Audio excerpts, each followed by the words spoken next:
For keeping everyone for 5 minutes or so, but good morning. Good morning to all that are joining us from the board, from OCHI, from the campuses, and from the communities who are logging into the meeting today. As you all probably know, the January meeting tends to be the shortest of the year, and it's one that we've traditionally held remotely. And as we know, over the past 9 months or so, we've all gone online for our meetings, and outside of myself, apparently, we're all pros with Zoom. But nevertheless, we will take a few minutes to go over a few housekeeping items for today's meeting. But before we do that, I'm going to call the meeting to order, and I'll ask Amy to take a roll call. Amy? Thank you, Chair Lozar. We'll start with you, Chair Lozar. Late, but here. Thank you. Regent Nicetoon. Hey, I'm here. Good morning. Good morning. Regent Sheehy. Thank you. Regent Sexton. Here. Thank you. Regent Rogers. Here. Thank you. Regent Dombrowski is joined. I see her. We're working to get her promoted now to a panelist. So I'm going to hear for Joyce. Regent Tuss. Here. Thank you. Commissioner Christian. I'm here. Thank you.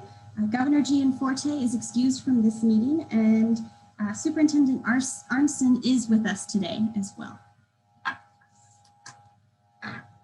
Thank you, Chair. Excellent. Thank you, Amy. And again, welcome. I hope everyone had a restful holiday season. I wanted to kick off this morning's meeting by just extending my and our warmest welcome to our students and to faculty and staff who are returning to our campuses across the state next week. And of course, to those students that are at Montana Tech who started their spring semester classes yesterday.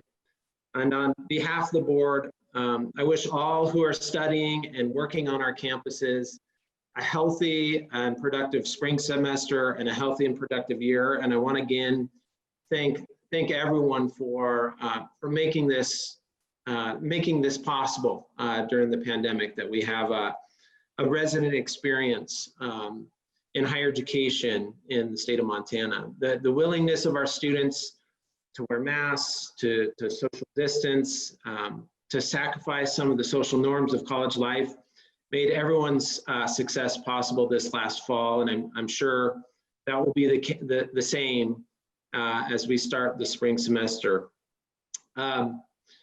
So as it relates to today's agenda, we look forward to getting an update a bit later this morning from Commissioner Christian and his team on our spring semester COVID planning and guidelines as a part of the Commissioner's report. And while today's meeting will be shorter than most, we do have a fair amount of information to cover, as you'll see in the consent agenda and a number of the action items that are under consideration in today's meeting.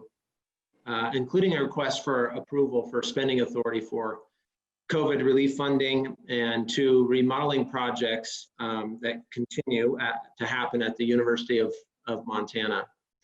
That will be followed by the opportunity for public comment, as always the case. But before we really dive in, just have a few housekeeping items, and I'll ask Amy to address some of these technical components associated with today's meeting. So Amy, if you could walk through those for us, that'd be great. I'd be happy to. Thank you, Chair Lozar. Once again, good morning, everyone. Please do know that the board members you see on the screen will be displayed throughout the entirety of the meeting, and I will talk about screen display here shortly. As we navigate through the items, if you are a presenter, please do be prepared to respond to the prompts for video and audio. We will be promoting you and prompting you to turn on these tools as your presentation nears. As your time concludes, we will be turning those features off and moving you back into the attendee portion of the meeting. Friendly reminder that the Zoom system will alert you when your line is muted or unmuted, when your video is turned on or off, and if your raised hand has been acknowledged. A quick note about screen view. Each of you is in charge of how you view your screen.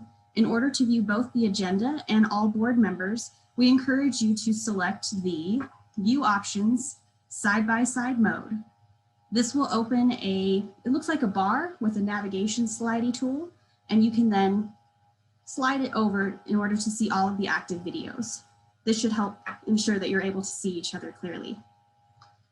If at any point you need to step away from the meeting, please do not exit, but simply ensure you're muted and turn off your video. If your video or audio starts to break up, cause issues, echo, or things like that, please turn it off for a moment and turn it back on, and that should fix the issue. If you wish to make a question or comment, please use the raise your hand feature. Board members and panelists, so that you know, this feature is located on the bottom of your screen under the Participants tab. That Participants tab opens a list of everybody in the meeting, and you'll see the raise your hand feature on the very bottom of it. If you're joining by phone, please dial *9, that's the asterisk, followed by the numeral 9 to raise your hand. Once a hand is raised, please wait to be called on. We will acknowledge your request as soon as we can and prepare you to unmute. If you run into any technical issues, please contact Jared Smith at jsmith@montana.edu. Jared is on standby to assist. Thank you, and back to you, Regent Lozar.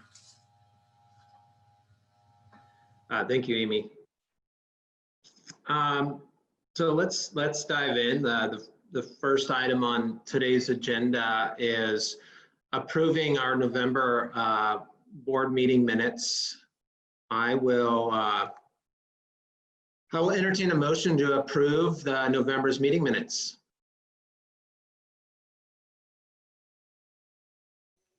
So moved.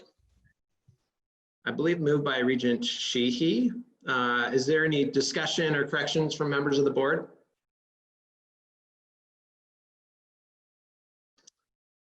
Is there any discussion or corrections from campuses? And if so, please use the raise your hand feature or dial *9 if joining by phone. Is there any discussion or corrections from campuses?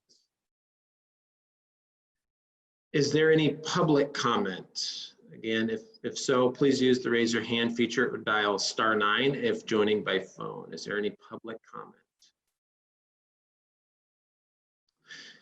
Seeing no comment, I'll call for the vote. All those in favor signify by saying aye. Aye. Aye. Aye. Any opposed, same sign?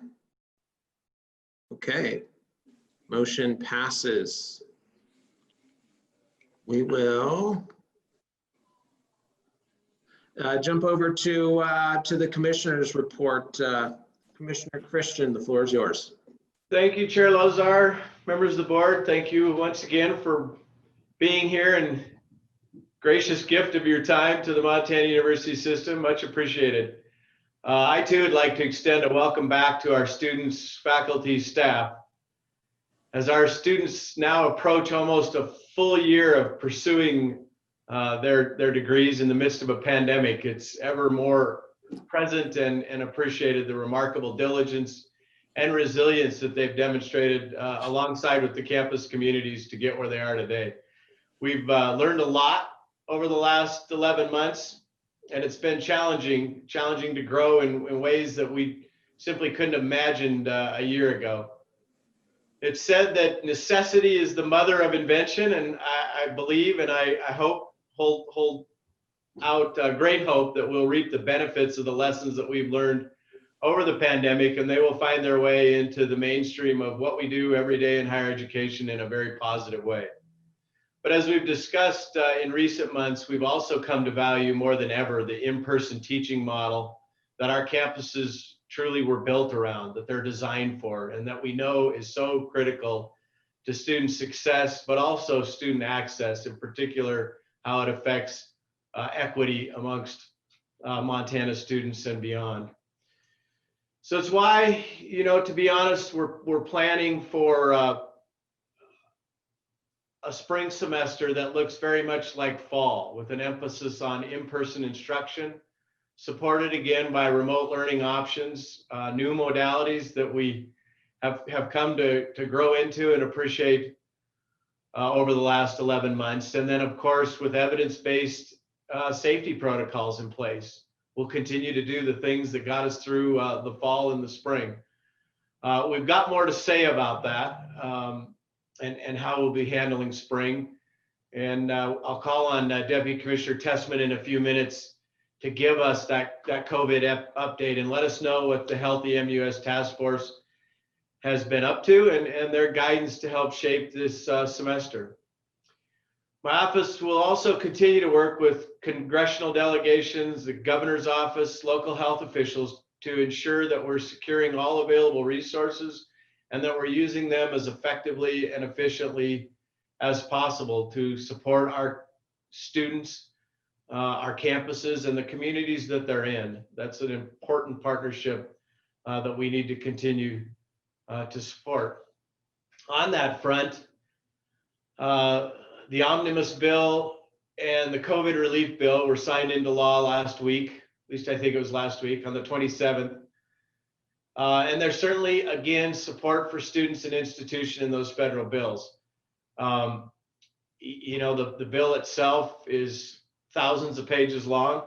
We're working diligently to digest what all that means for the MUS.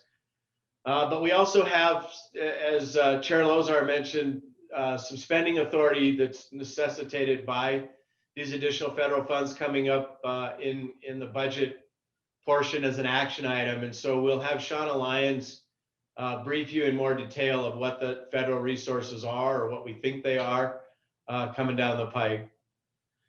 We'll also be working closely with our newly elected governor. To that end, I want to extend a warm welcome to our newest regent. I guess that's his first priority, and then also this governor thing he's got going on. Day 2 of his new job, so unable to join us today, but we look forward to working with him as we move into this new legislative session and his term as governor. We truly wish him and his team all the best and look forward to the work we have to do together. And, you know, to that end, while I don't have a lot of details yet to share, we have had numerous meetings and conversations with his new budget director, Kurt Almy, and his team at the governor's budget office. And, you know, we're working through the details to support the budget requests that we have in House Bill 2, House Bill 5, and 13, which is, you know, our general spending and present law adjustments, LRBP, and then of course the pay plan respectively in those bills.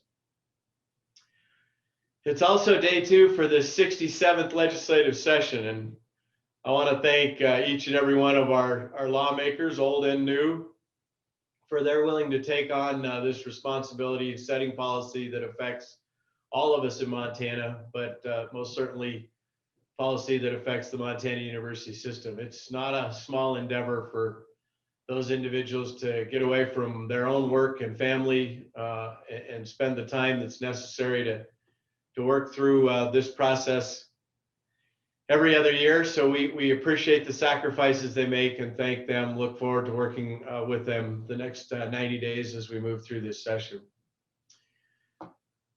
Please know that your OCHI legislative team members will also be working to provide lawmakers with the information about our mission and our operation and all things Montana University system that bring value to Montana.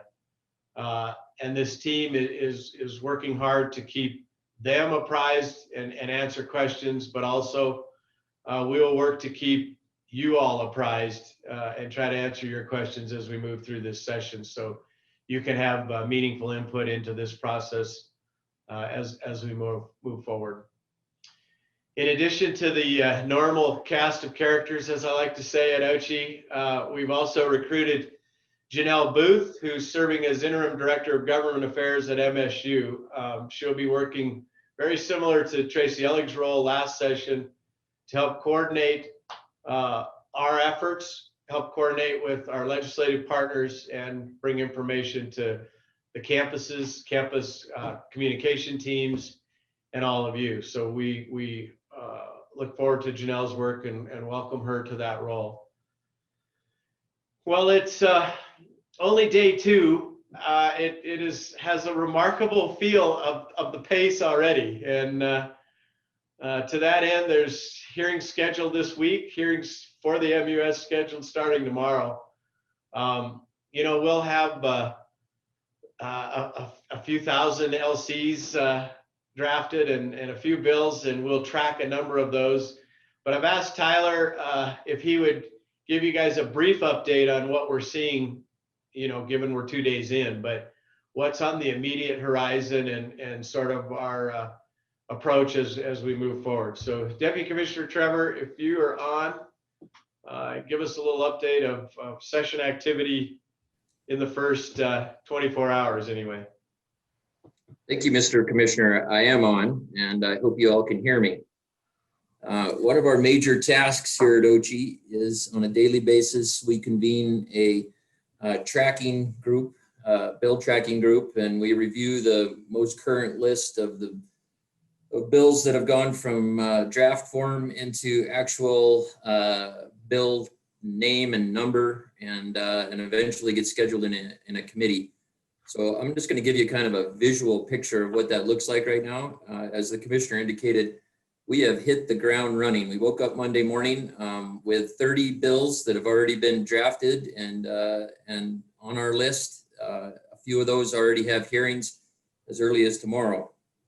So focusing on our top priority bills. And for those of you who weren't here last session, we categorized the bills into priorities of 1, 2, and 3. Those priority 1 bills are really reflective of the Board of Regents' priorities, particularly related to present law adjustments, the pay plan, and then long-range building. So that priority area, that number 1 area really coming together here, we have 6 of them already on the list. House Bill 2, of course, will start hearings in our subcommittee. Actually, the Subcommittee on Education, Section E, meets this week for sort of general preparation, but next week on Wednesday, believe it or not, this is probably the earliest that in my memory ever that we'll meet with that committee to start the 5-day process of reviewing our budget, the various components. And just like rewinding the tape back to November, as I walked us through each of those program areas, we'll do the exact same thing with that committee. It'll be led by a legislative fiscal analyst, and then we'll be asked questions and asked to respond to the various details. And then further down the line at a different date, they'll take action on that budget, and then it'll move to the full Appropriations Committee. So that's the big one. We also have House Bill 5, our long-range building program. We're yet, and again, with House Bill 2 and 5, we're waiting to see what the new administration, the GN40 administration, brings to us on January 7th, so a couple days from now, what that'll look like. But House Bill 5 is already out there. We don't see a hearing for it yet, though. Its companion bill, I would loosely say, is House Bill 14 on our list already, which is the bonding portion of that. House Bill 5 is the capital portion of it. Tomorrow, Wednesday, we have a hearing on the pay plan. That's House Bill 13. And if you'll remember, the pay plan has a 55-cent per hour increase starting in the second year of the biennium, 5/8 of the way through that year. So I believe that equates to November 15th. There's $2.3 million for the university system in that bill, and we'll be there as proponents. Let's see, what else we have?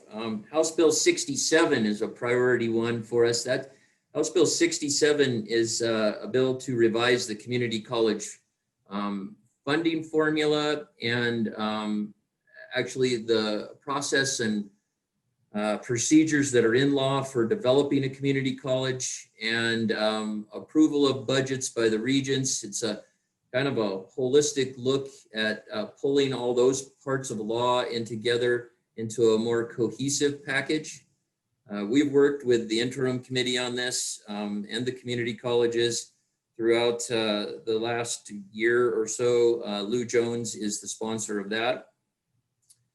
No hearing yet. And then rounding out our, I guess what you want to call the top 6 now, is House Bill 102, and it has a hearing on Wednesday. House Bill 102 is a bill to generally revise gun laws, and a portion of that bill would allow for open and concealed carry on university system campuses. So we are actively planning and working that bill and kind of figuring out the details and the approach that we'll take related to it. Mr. Commissioner, I'd stop there and see if there are any questions that I might be able to answer or the collective group here can tackle.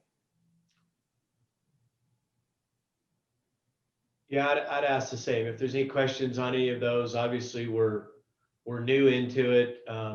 We'll have more detail once we see the new administration's updates, which are a couple days away.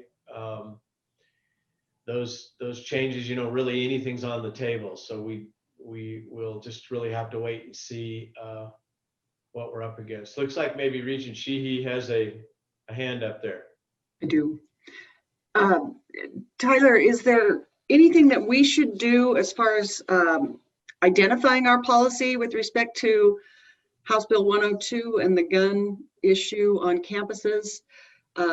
Is there anything you need us to do, like articulate what our position is prior to this legislation moving forward?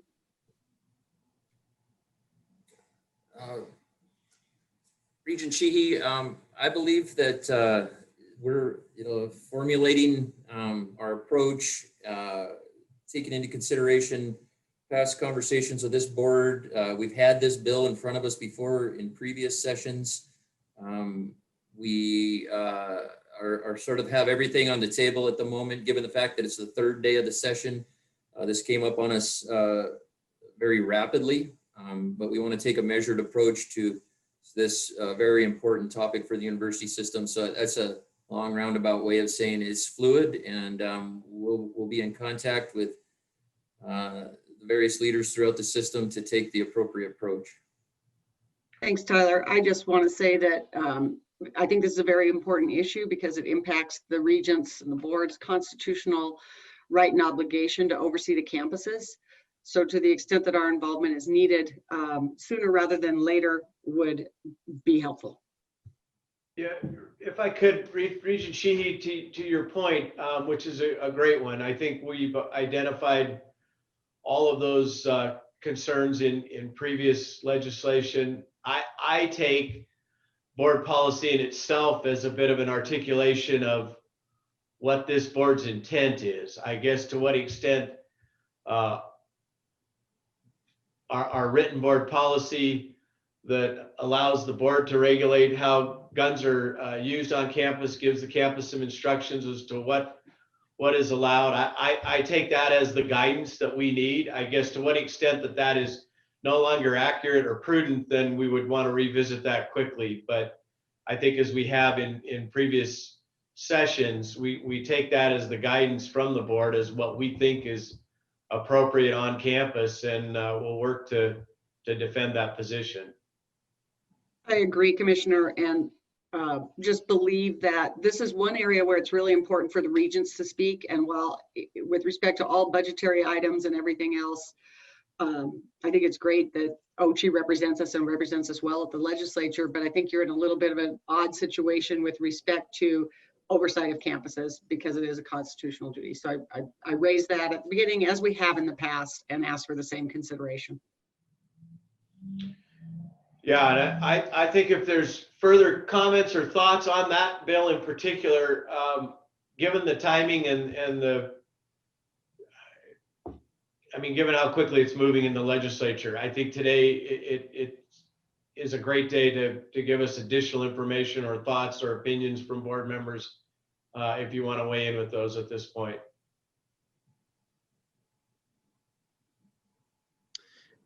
Commissioner Krishna, it looks like Regent Sexton has her hand raised. Regent Sexton? Thank you, Commissioner, Chair Lozar. I wanted to know, and forgive my ignorance, are there any federal regulations that if this passed, this law would conflict with? I know in terms of like tobacco policies on campuses, there's a number of grants and different kind of a what happens next type of thing that sometimes I don't think people always think about. And I was just curious what you might be able to tell me about any federal stances on guns on campuses. Regent Sexton, that is an excellent question. Not that I'm aware of. I think Helen Thigpen is on. And I don't know, Helen, if you ran any conflicts, or Kevin, if you have. That is not an issue that's come up in the past that I'm aware of, but you're exactly right. Many times what we do at a state level have some guidance in federal level around funding. So if we don't know the answer, we'll certainly look into that deeper.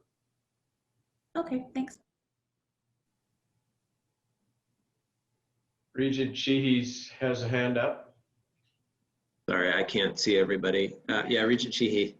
Thank you. So my position, in addition to hoping that we could raise this, my position is that this board should continue to exercise some oversight of not just guns and firearms, but alcohol on our campuses. And my concerns in that regard are tied directly to our suicide prevention and our safety measures. We've spent so much time trying to prevent suicide on our campuses, and we all know the statistics. The availability of guns are one of the highest risk factors. So with that in mind, I urge us to continue with our policy of having oversight that takes into concern many, many things, not just hunting and fishing and that kind of thing. Thank you, Regent Sheehy. That's helpful. I can't see everybody either, Chair Lozar, so if you see some. I don't think I see any other hands raised. Just in, Commissioner Christian and Deputy Commissioner Trevor, just in terms of timeline on this particular bill that's has a hearing tomorrow. The hearing will be tomorrow, and will action to take it out of hearing happen shortly thereafter. I'm just trying to have a better understanding of the timelines that we're under as it relates to some of the concerns that Regent Sheehy has and maybe other regents have, knowing that this just came in front of us today. I do think Regent Sheehy's point about our constitutional duties of oversight of our campuses is really important. And so having a little time to sort of consider our perspectives as a board, I think would be really helpful, and knowing the timeline might be able to set the stage for conversations with this board. So if you have any insight or color on what you might anticipate for the timeline for this particular bill. Chair Lozar, to be just honest, I don't.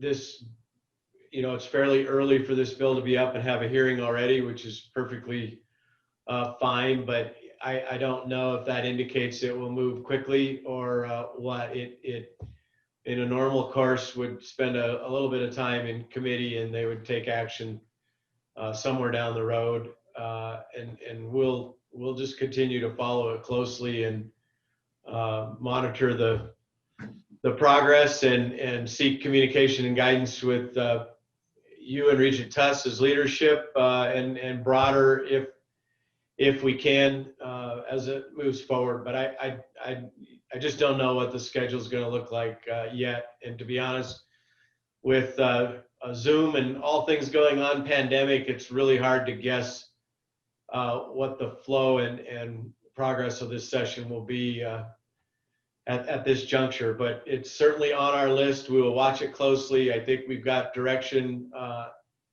and I think we've got a past track record for nearly an identical bill in the past. So we'll move forward and continue to have conversations around it as we understand what it's going to do better, more clearly. Thank you, Commissioner.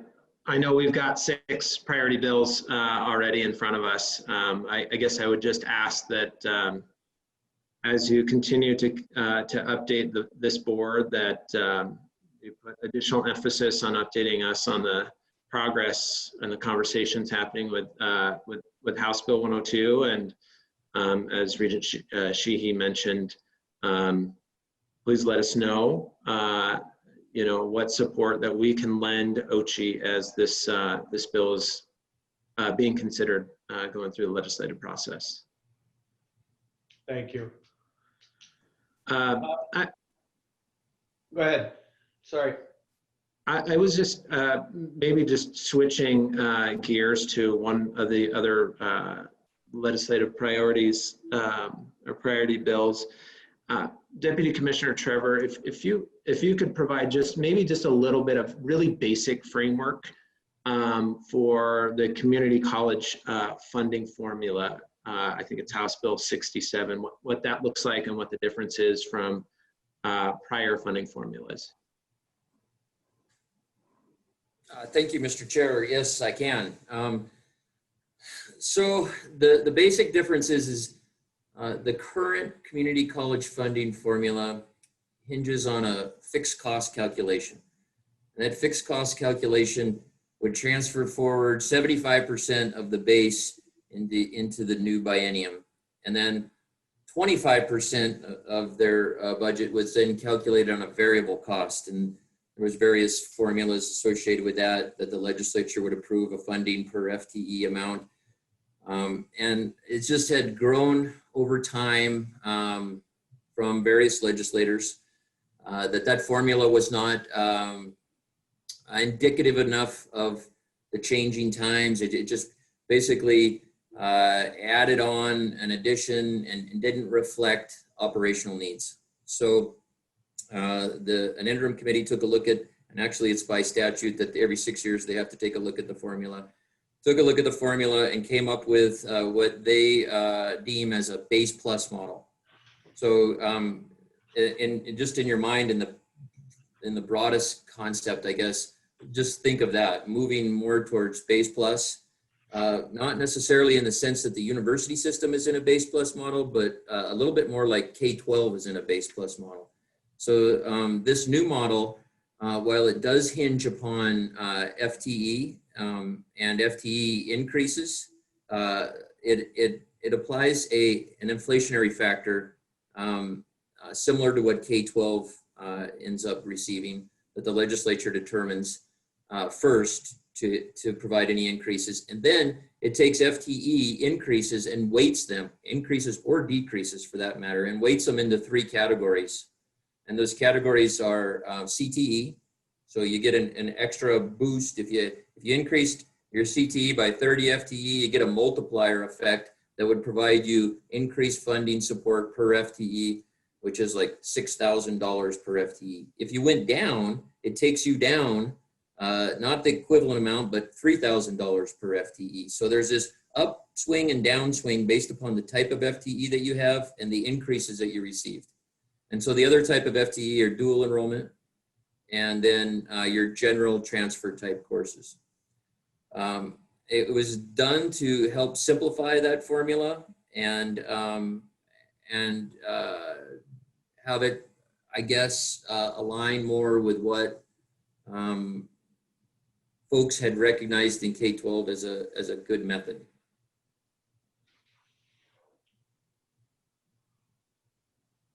Thank you, Deputy Commissioner. Does any members of the board have any questions on the base plus model under consideration? Looks like Regent Tuss's hand is up, as is Regent Nice too. Okay, Regent Tuss, start with you. Thank you, Chair Lozar, and this isn't a question for that particular issue, but for Commissioner Christian and Deputy Commissioner Trevor, more to do with process, and I appreciate the fact that we're in day 2 of a very unusual session, specifically as it relates to COVID and the precautions the legislative branch is taking to stay safe. But within that context, how are we engaging the students of the system in this particular session? You know, in the past, a hallmark of our strategy, frankly, has been to work with the Montana Associated Students, student governments, and other student-led groups to kind of get our message out and to work in tandem with them on priorities that are similar. So within this very unusual session, how are we doing that? Yeah, thank you, Regent Tuss. Chair Lozar, the answer is we are. We've already met with student groups here in Helena a week or so ago. They have lobbyists. When we get to introductions here in a few minutes, we're going to introduce some of that student team to you, but working with MASS, with the student lobbyists, who are of course tied into their own campuses and bringing that message forward. It's going to be different, there's no doubt about it, but we're engaging at the exact same level that we did before, certainly on different platforms. But our first of daily meetings, the students were there in full force yesterday, and we'll continue to have a voice at this table and input into the process as we move forward.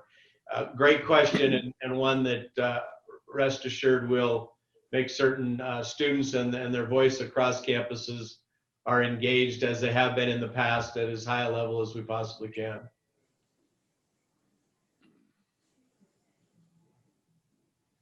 Regent Nystuen. Thank you, Chair Lozar.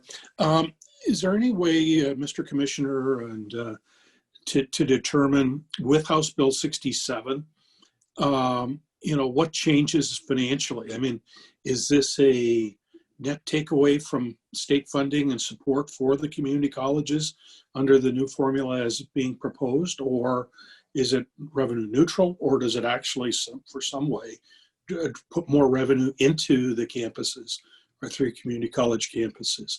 Is there any way to kind of do a quick analysis of where it currently is and what it's proposed to be, and give us a sense for how it ultimately changes funding our community college campuses? Thank you.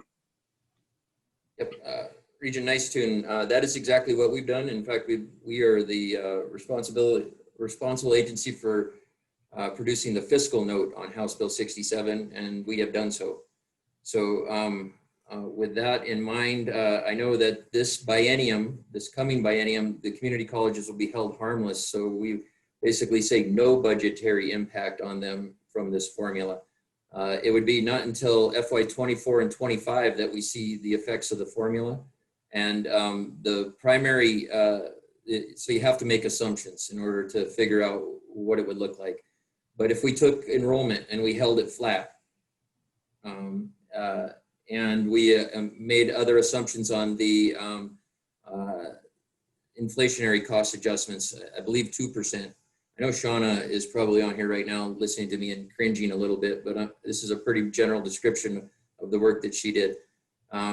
With those 2 primary drivers, and also an assumption that the legislature sticks with the $6,000 per student FTE increase, well, I guess it would be flat, so it wouldn't matter.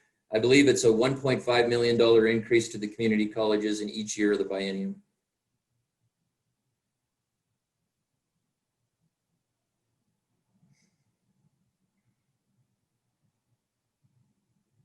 Thank you, Deputy Commissioner.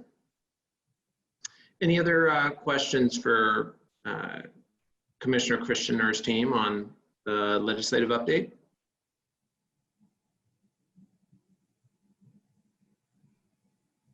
Seeing none. Thank Back to you, you, Chair Commissioner. Lozar. Yeah, so if we could then, thank you, Deputy Commissioner Trevor and your team. Godspeed. It seems like the session is, we said with the students the other day that the first day of class, you're just supposed to get the syllabus. This first few days of session, we're supposed to be the same, but there's hearings scheduled and we're well underway. So we'll make sure that we're keeping up best we can, and we'll keep you all as apprised as we can as this thing moves forward. If we could, then we back up a little bit and get to our COVID update. Certainly part of what the Healthy Task Force has been charged to do, and bring updates to this board as part of that charge. And so I've asked Deputy Commissioner Tessman to fill us in on what's going on and what we anticipate as we move toward the spring semester. So Deputy Commissioner Tessman. Yeah, Commissioner Christian, Chair Lozar, members of the board, thanks for the opportunity to give an update here. Certainly there is a lot going on.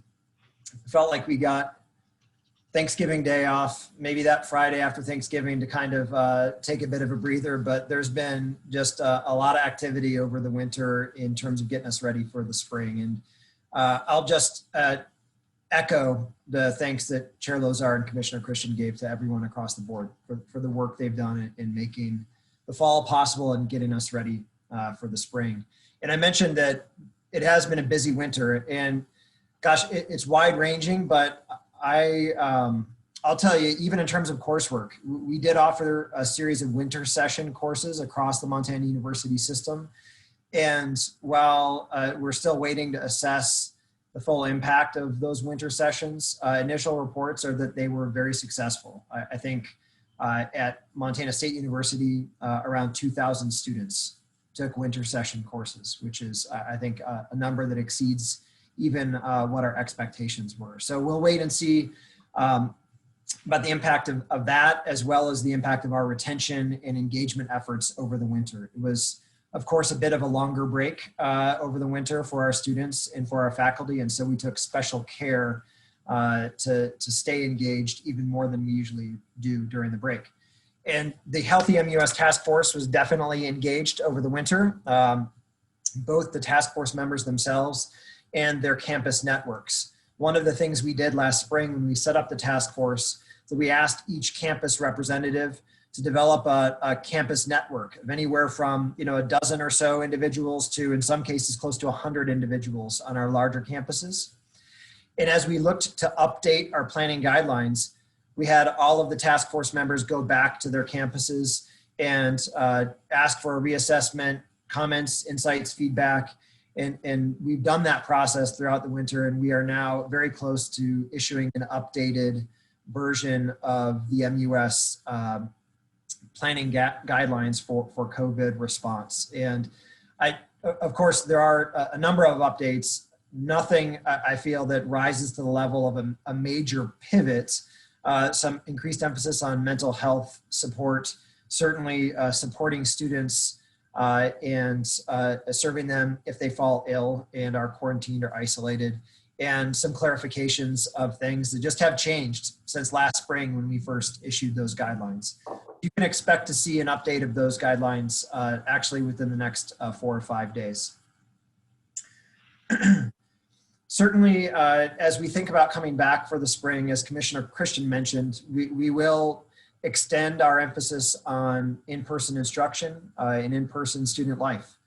There was significant costs, material costs and other costs that went into making that possible in the fall. But we know that the benefits were enormous as well, and they're long lasting. So that's the approach that we will take again this spring. Kind of like we did in the fall, we have some modifications to the academic calendar. I think you all know by now that the campuses have decided to use that spring break period as an instructional period, as an academic period, rather than a traditional spring break.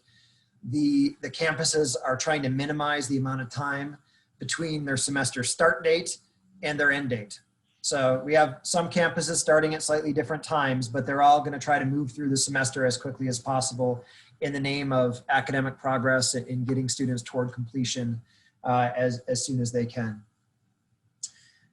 In terms of our responsibility, we're doing a lot of the same things we did in the fall in terms of providing the right kind of physical environment, policies, protocols, all the way from traffic flow to classroom design. And that's, I think, in place. In many instances, I think we've gotten better. We've learned some lessons from the fall, and we're looking to employ those lessons this spring. And another big piece of the puzzle is just individual behavior and responsibility. And that stretches across faculty and staff and administrators, but also certainly into the student realm. And we know from the fall that even if it was quite understandable behavior, a lot of student behavior off of campus, large gatherings and whatnot is what was really driving some of our case spread. And so really encourage the campuses to engage in additional education outreach, stress that while we have some good news on the horizon, of course, with the vaccine, that we're not there yet, and we need to stay vigilant, keep our guard up, and really push through to the finish line on this. You know, I'm an old runner, and so I kind of envision us coming around the bend and we can see the finish line, but we've got to dig to the finish line in order to get there in good shape. Importantly, our approach to testing, tracing, and isolation, it's going to stay focused on and emphasizing symptomatic individuals. Getting to those individuals, testing them quickly, turning those tests around, isolating them, tracing their contacts, getting in touch with those individuals, putting them into quarantine, testing them as quickly and as widely as we can. That will remain the cornerstone of our approach. It is not a perfect approach, but given the statewide context, our resource availability, that's the emphasis.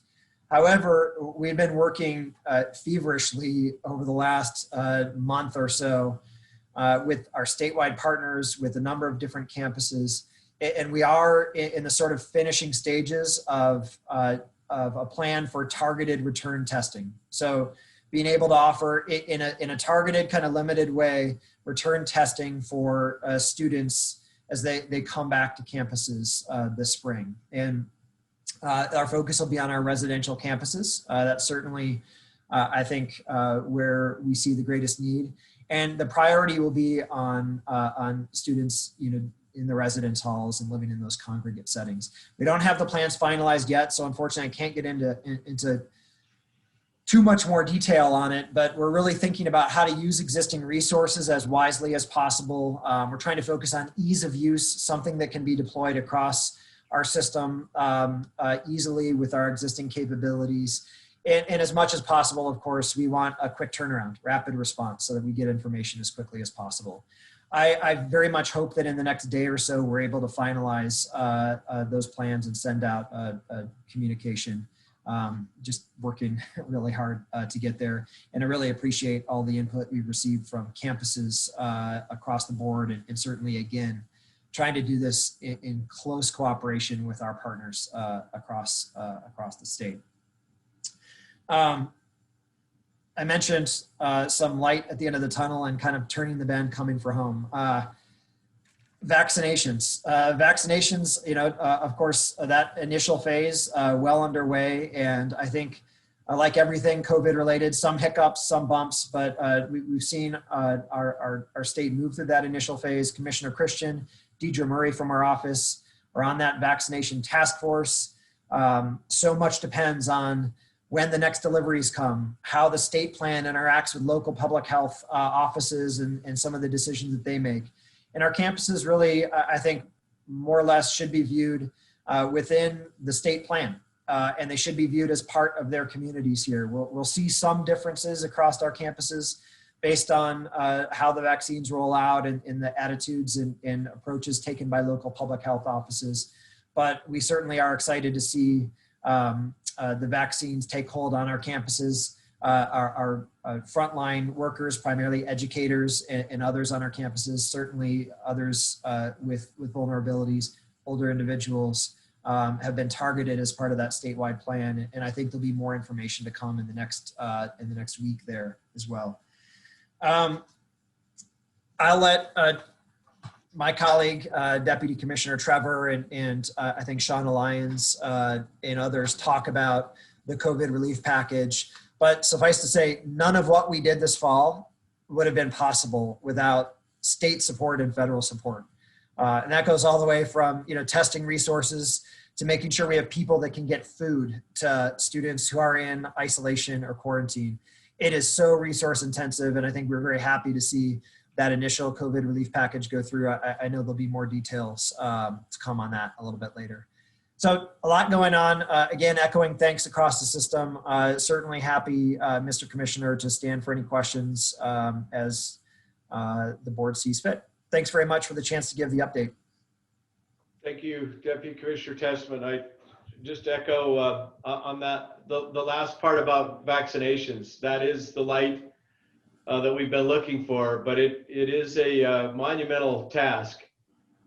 I think we've seen roll out across the country. We need to be prepared for it, and especially our campuses that have health services on campus, that they're ready to not only receive that vaccine, but get it in someone's arm. That has been a challenge for us as a country already. I think we will overcome that challenge, but we want to make sure the campuses are ready. And those conversations have started, and I think will be a primary focus, not only of the vaccination task force, but also this healthy MUS task force as we look to roll that out smoothly across the MUS. Any questions for the good deputy or I? Glad to take them at this time, or we can move on when you're ready.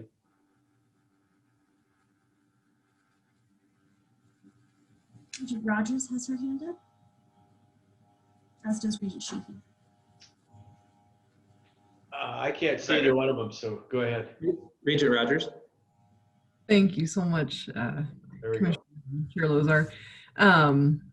I've really appreciated OCHI's leadership and guidance. That's been really nationally recognized in navigating the pandemic effectively. So thank you to the task force for all the good work, and for the campuses for their unwavering support and vigilance during this pandemic. It's just outstanding. I know there's a lot of questions from community members and other folks around the state about asymptomatic testing.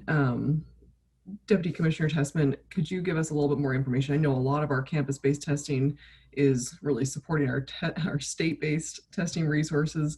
Could you give us an idea of what kind of resources would be required to allow for asymptomatic testing on our campuses? I'm recognizing there's both financial resources and supply side resources needed. Chair Lozar and Regent Rogers, thanks for that question.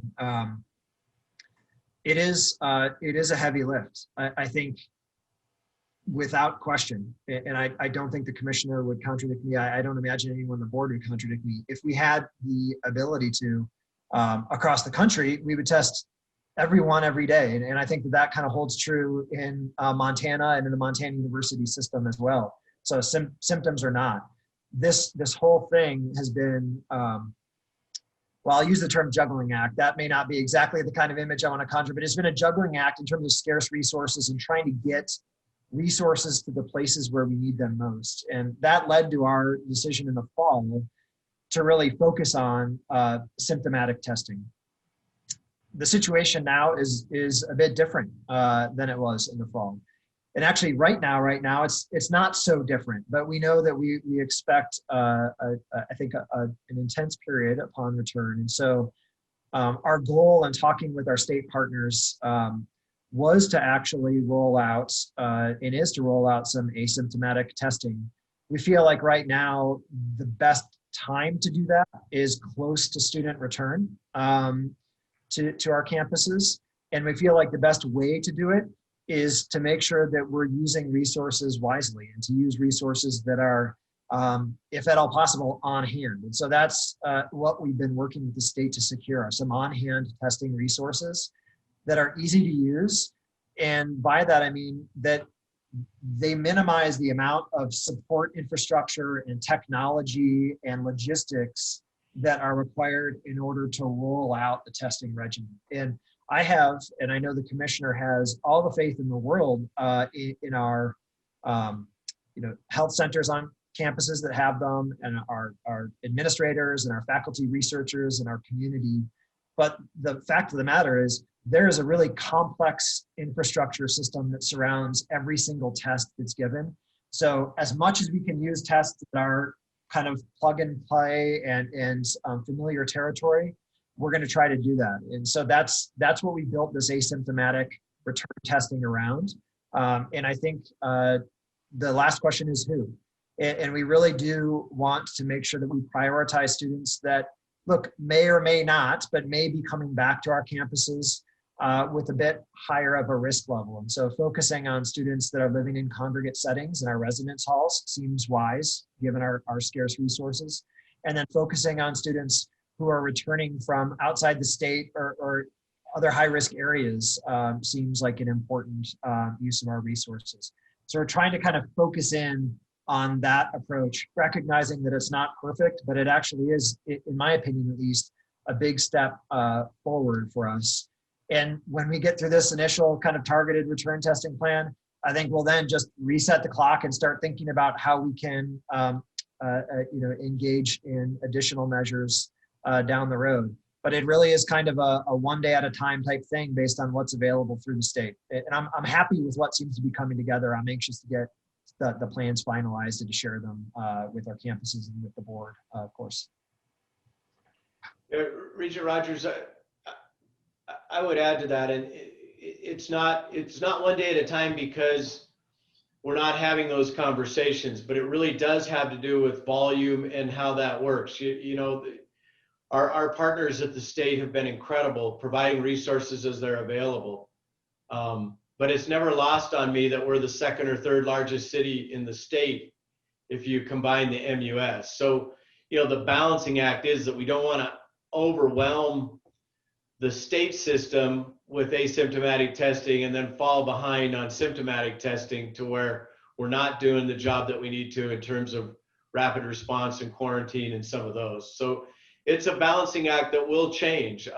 As we have a little bit of a dip here in the state numbers, although today not so much, but that's freed up resources. And Montana Tech, we've noticed, we've said is first one back. They started yesterday. We have resources on the ground in Butte testing students as they return, and we'll scale that to some extent day by day as we can moving forward, making certain that we preserve capacity with our state partners, that we can do what we need if these state numbers start to pick back up and as we get into more of a routine flow of this semester. But the more we can learn about the students as they come back to campus, and not just students, but the entire campus environment and the communities that we're in, we think that's beneficial. And the state has been incredibly agreeable and supportive of those efforts.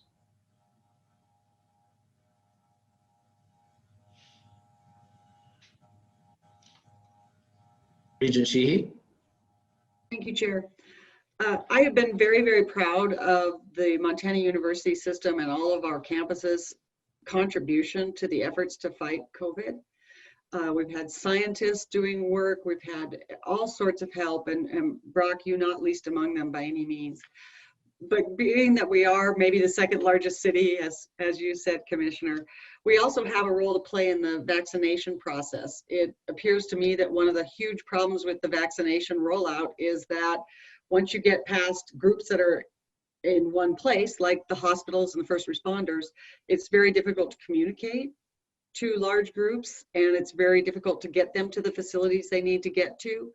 And I would hope that with our many professors, graduates, and even students themselves, that we can help provide those facilities, that we can help provide the communication mechanisms. Nobody's better than a college student at figuring out how to find people and how to get them information. So I'm hoping that we can continue to do that, and that as we take care of our own population, we also continue to play a role in solving the problem, which has really been such a signal of how important our university system is to the state of Montana. It's really been gratifying as a member of this board to watch. And finally, I'd like to say to Brock that as you dig in for that final lap, I'm a little worried that you're going to hit the wall. You've been up on your legs for a long marathon here, and it has not gone unnoticed. And I know the same is true of your entire team. So a special thank you to you, Brock Tessman. Thanks very much, Mike. That's really nice of you to say. Regent Dombrowski had her hand up as well, Chair Loza. Regent Dombrowski. Yes, thanks, Chair Lozar. Just a couple of comments I feel like I need to make. First of all, I would certainly support Regent Sheehy's accolades of you, Deputy Tessman. You speak the language of healthcare and this pandemic admirably, and so that really says to me, who lives and breathes it, how much you've invested yourself and your team in the work. I do think that has led to the university system really playing a key role in the state of Montana. As I sit and look at the willingness of the University of Montana to literally have their student data displayed in the Missoulian every single day is just a testament to the transparency and the confidence in the work that's been done. A second comment relative to vaccination. The vaccination process is going to continue to be, I think, problematic through really no fault of anyone. There are wonderful people on the vaccination task force and in our state health department doing the best job they can with the amount of vaccines that are getting distributed. It is an interesting time in that the distribution of those vaccines are coming predominantly to the private sector of the hospitals. And we are trying to figure out how to be good partners with our county public health departments and making sure that no arm goes untouched. And I just think the university system can and will play a key role. That next line of thinking are students, teachers, K through 12 universities, and how do we effectively, and I use the word transparently, get the vaccines out in a supply chain where we're not sure day to day how many we're going to receive. So I would say bear with us on the vaccine part and know that we will, as I think healthcare institutions in the state, work closely and clearly together and provide the absolute best we can for the state of Montana. In the recent data, Montana is one of the top 3 states per capita to have vaccinated its citizens. So I'm hopeful that we can keep on that trajectory. Thanks for allowing me to make those comments. Thank you, Regent Dombrowski. Any other comments for or questions for Commissioner Christian or Deputy Commissioner Tessman? Seeing none, again, I just wanted to echo several of the fellow regents' thoughts and gratitude, Commissioner Christian and Brock, for all your work and the work of the task force, not only in the most recent weeks, but really since middle of last March. So we feel like we've got a really great team and great leadership in place, and everyone's doing this important work with their hearts and their minds, and we really appreciate your prioritizing and ensuring that our campus communities are healthy during the pandemic. So thank you much. Commissioner Christian, I turn it back to you for any other updates you might have. Thank you, Mr. Chair, and thank you all for your comments and support. It truly has been a collective we that has made this work, and we appreciate the support of the board as we've tried to navigate these times. So I do have just a couple introductions, starting with my office. First off, I'd like to introduce Allie Bovington, who will be joining our legal team as Chief Counsel. Allie has a long career, both in legal and an administrative background. She was the Assistant Attorney General in Montana, Chief Deputy Attorney General of the Legal Service Division, Deputy Chief of Staff, and most recently, Chief of Staff for the Governor. And she's joined us about 2 hours ago. And so we look forward to her joining the team here at OCHI.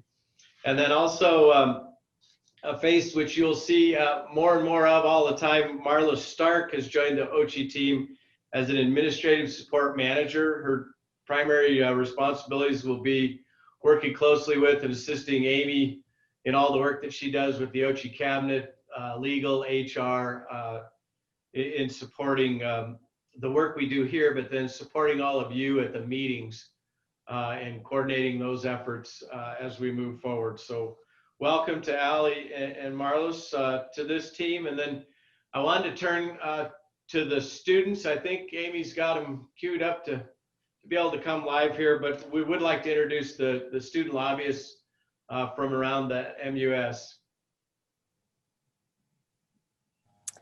Hi everyone, my name is Alison Reinhart and I am a senior studying political science and global health at Montana State University, and I'm very excited to be serving as the mass lobbyist during this legislative session. I have to admit I'm a little bummed I'm missing the skiing in Bozeman, but I'm excited to be in Helena for the next 4 months. and I'm honored to advocate on behalf of all of the students in the Montana University system, and I'm looking forward to getting to know you all better as I lend my voice to students across all of the campuses. So I just wanted to introduce myself and say thank you for all that you do, and I'm excited to get to know you all better. Thank you. Welcome, Allison. Hello, everyone. I am, well, first, thank you, Commissioner Christian, Chair Lozar, and the rest of the board for letting us speak right now. My name is Jack Rink. I am the ASUM lobbyist from the University of Montana. Recently graduated a couple of weeks ago with a degree in political science with a focus in public administration and public policy. I can't express my excitement to work this session, although it's not going to look like other years. I think it will be a really important year, especially to hear student voices. And with that, I appreciate Regent Tuss's question/concern about student engagement and student participation in this session, because it won't look like other years. I can say we've already talked about COVID safe participation and testimony in organizing virtual lobby days come this session.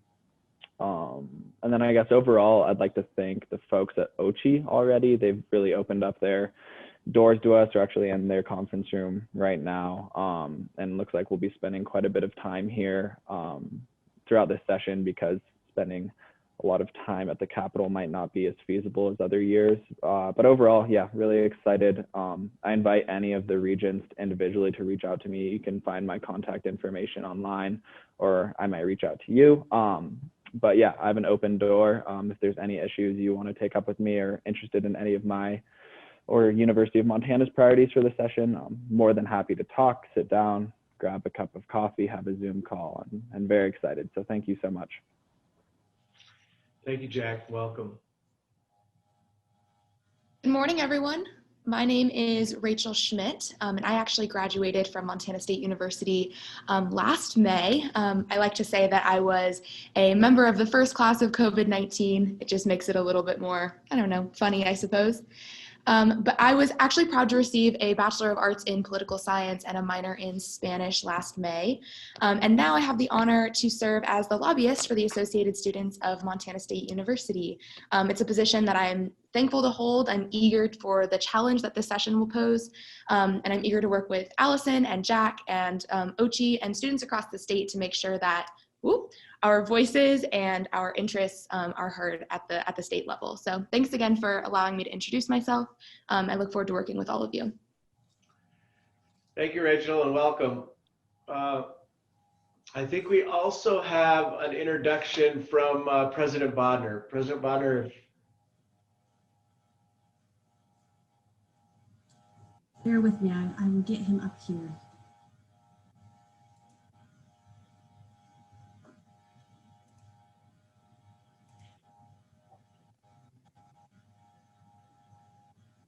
Well, President Bonner, you are muted. All right, good. Good morning.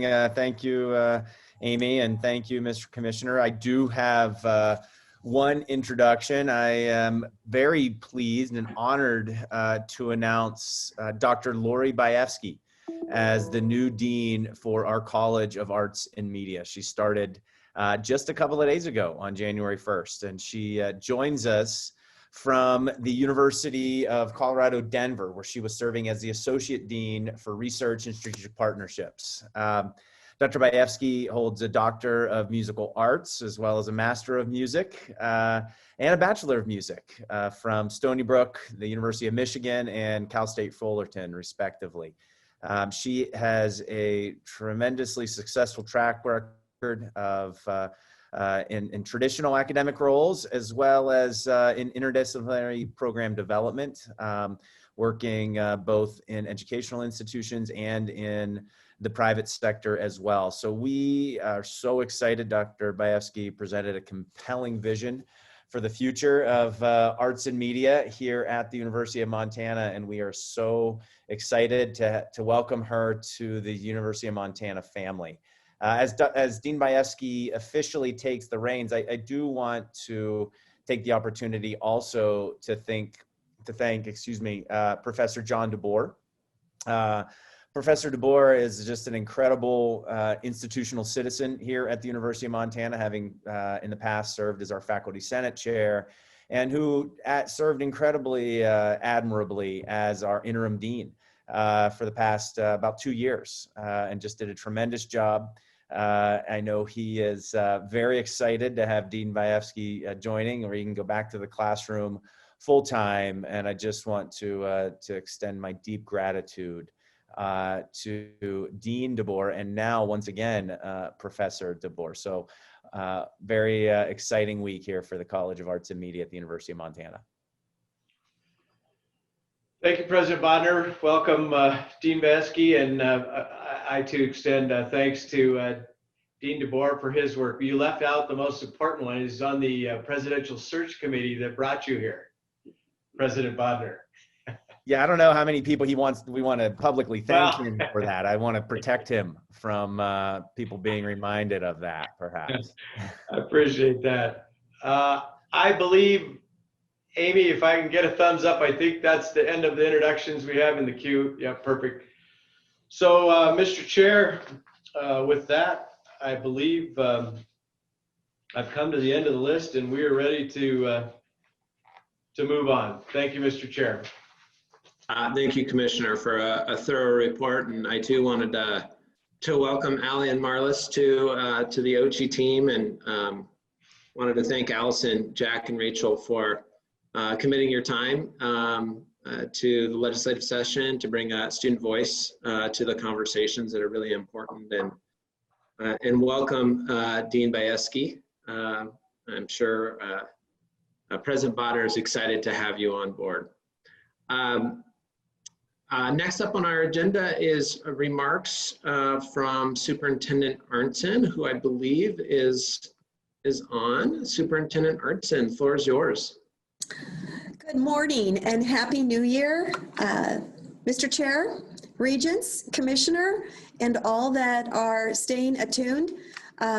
Quite a lengthy detail you all went through on your introductions and your welcoming of new staff, as well as those that are going to be in our campuses serving our students. And also a forward thinking, just in a reflection of what you just have discussed, forward thinking of this legislative session that's upon us. It's uncertain, it's going to be very challenging, but you know, we are very resilient, especially in education. And I'm very honored and looking forward to what this legislative session can give to K-12 as well as to post-secondary. So with that, beginning my second term, and very honored and blessed, got sworn in, or for Regent Sheehy, to put a little smile, some swearing out that happened yesterday, not just for myself, but for the other constitutional officers, as well as for the entire body of the legislature. So I'm happy about our partnership. I think our partnership is strong.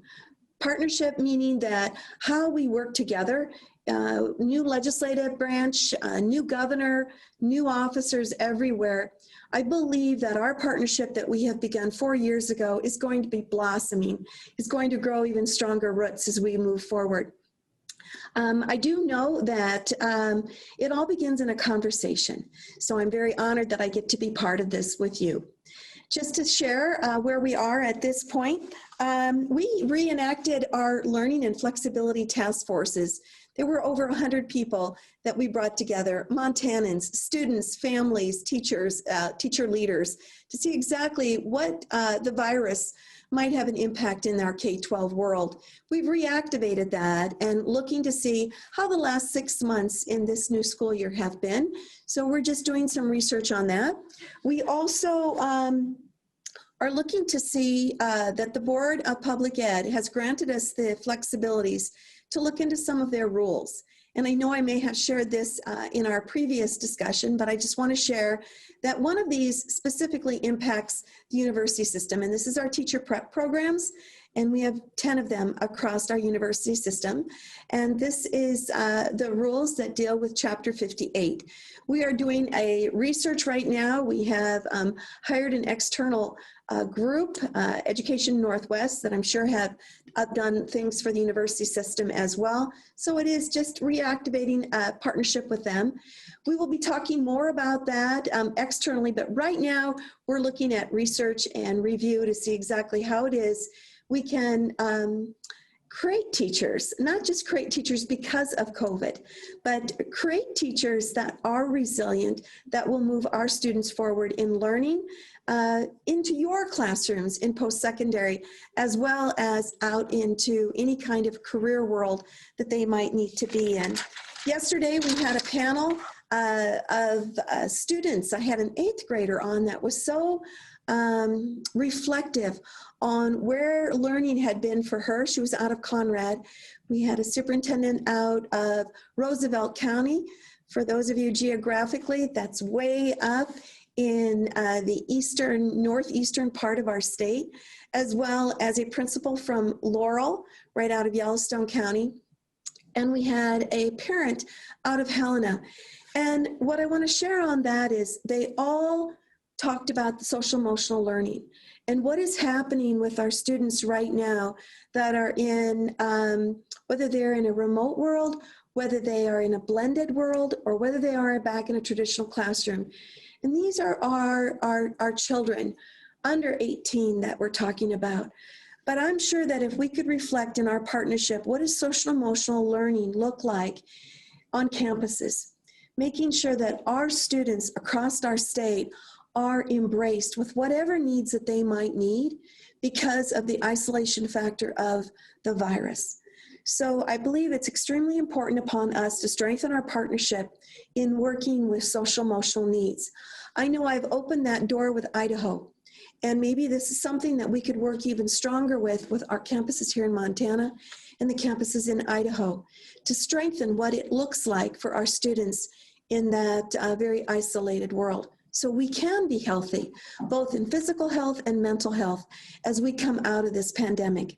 I want to also share that we have our tribal caucuses are occurring every Thursday, 4 o'clock in Zoom World. Be more than happy to give you the Zoom link if you would like to be part of that.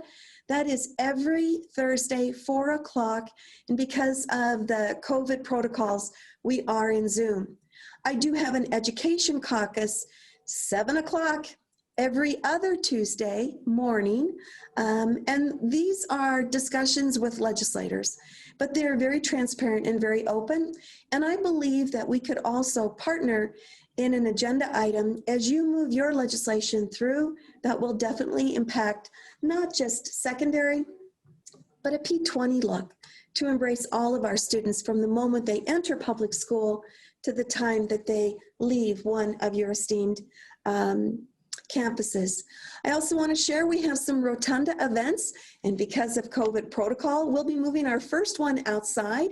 It is going to be Rotunda event that I have hosted every session, honoring our tribal leaders, honoring tribal education, making sure that our students, whoever they are, wherever they are embraced. And if you have not been up to the tribal flag pavilion that's on the north side of the Capitol, please do go and see that. I had my swearing in and was so honored yesterday to be there within all of those beautiful flags that honor our tribes that we have across our state. So I do also want to share, just on an ending note, I am seeking a waiver, and another waiver from the Department of Education, and this is on assessment.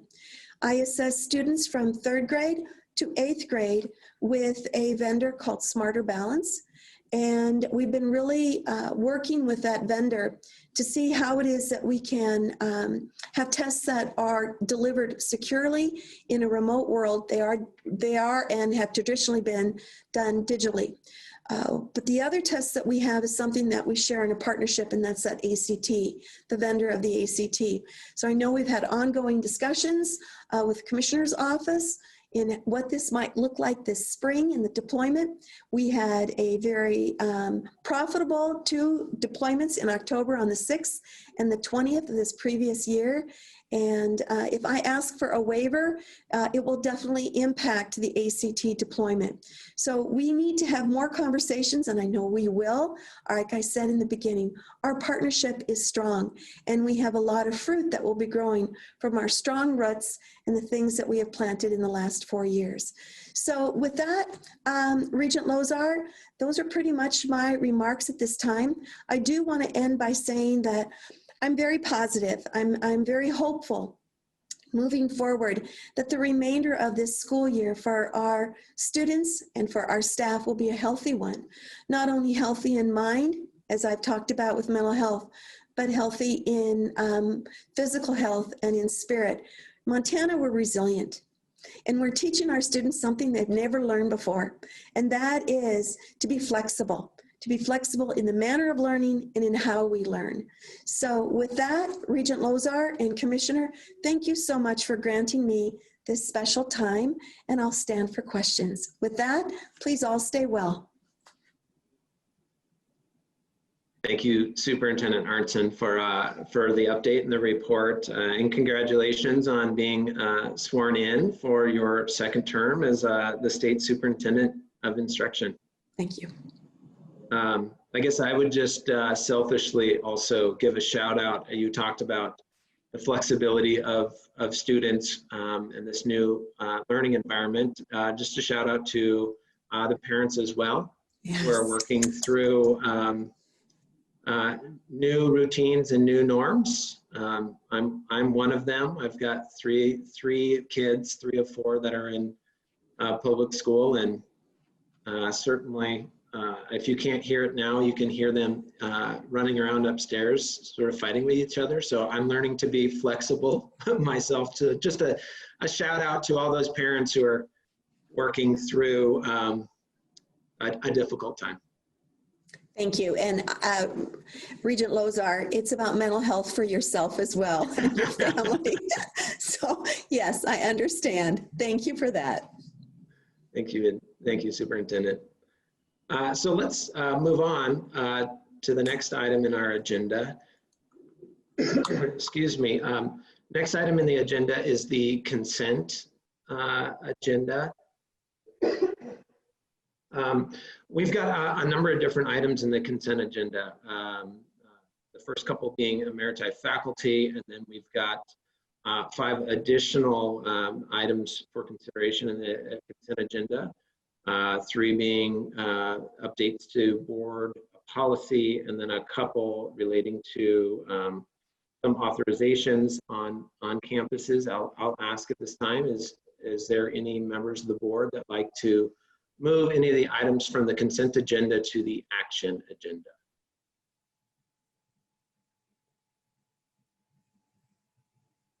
This is Martha. Yes, Regent Sheehy. I have questions about 2 of the board policies. I don't think it'll require us to bring them up out of consent agenda, but I wanted to let you know I have questions about 2 items.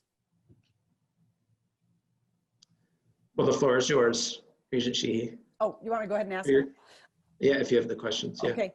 On item D, this is the change to board policy, especially with the tuition involved in distance learning. I just wanted to make sure that this met Amy's concerns. Regent Sexton has raised some concerns about tuition levels and fee appraisals for distance learning. And Amy, I just want to make sure that this new policy met your concerns.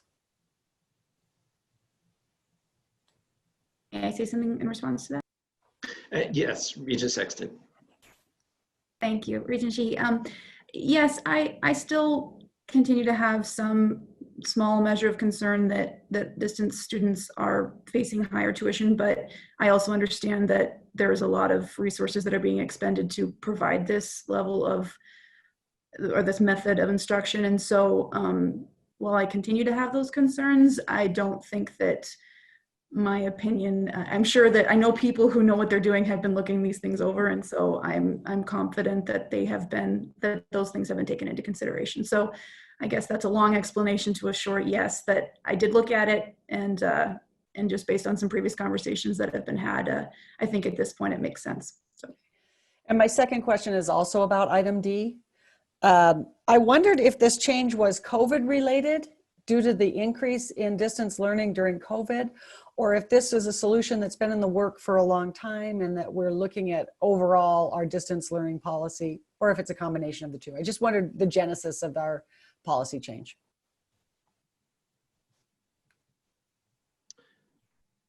Commissioner Christian or Deputy Commissioner Tessman?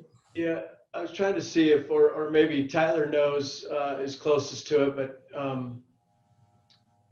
I think the answer is both. But Tyler, is he still? I can't see him on there. He'll be turning his video on in just a second. We also have Deputy Commissioner Tessman. Mr. Commissioner, yeah, sorry, go ahead, Tyler. Well, this is Tyler. I was going to say, no, I believe this is a long time coming cleanup that better aligns with national standards and kind of our operational approach and definitions that have evolved since this was created in 2007. It's a needed cleanup.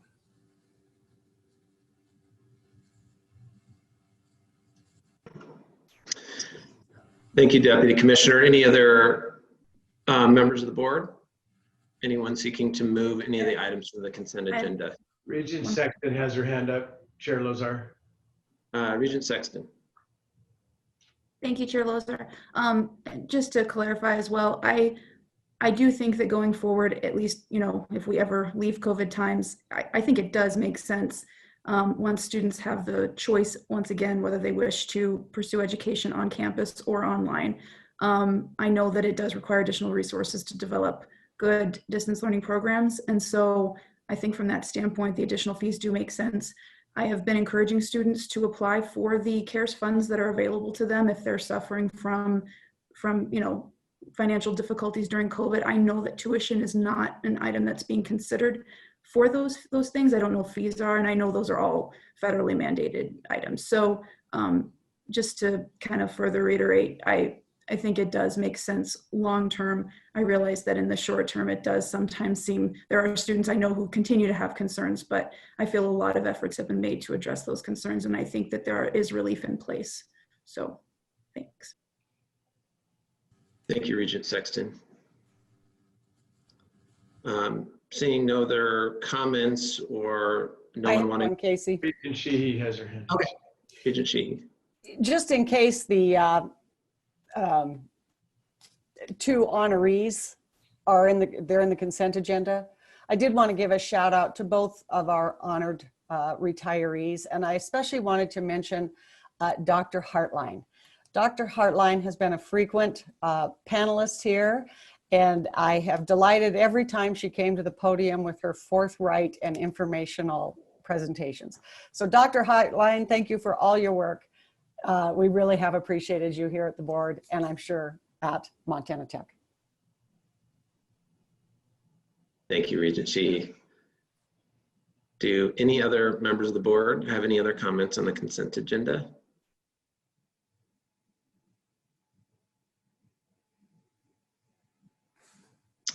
Okay, seeing no other, we are going to move to the action item A, request for approval for spending authority for supplemental COVID relief funding. I believe we'll be turning that over to Deputy Commissioner Trevor and potentially Shauna. That's right. Thank you, Mr. Chair. So this is a request not unlike what we brought in September to request spending authority for this fiscal year for COVID relief funds. This request comes to you. It includes all funding that was received since September. So you're not just going to see the new stimulus package, you'll also see additional funds that we received from the governor's office.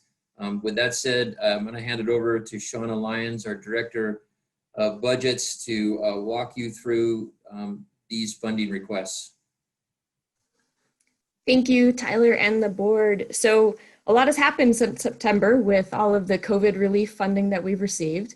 If you look at the item itself, the first portion of it's going to go through the portion that we've received since September from the coronavirus relief funds and the governor's emergency relief as well. So under CRF, we received $10 million for a key access and security system that would allow our campuses to enhance building security, improve our contact tracing, and know where our students are a little bit more. So if there is an outbreak, we can provide the resources and mitigate as quickly as possible from that side. I do want to give a huge thank you to Brian O'Connor and Bob Lanoski that helped get that project going. These were funds that came in at a very late hour, and we had to get them spent by 12:30, and they worked tirelessly to get that done. So without them, we couldn't have accomplished $10 million of spending in, I think, about 20 days. So pretty impressive. We also received some funding for mental health, roughly $354,000.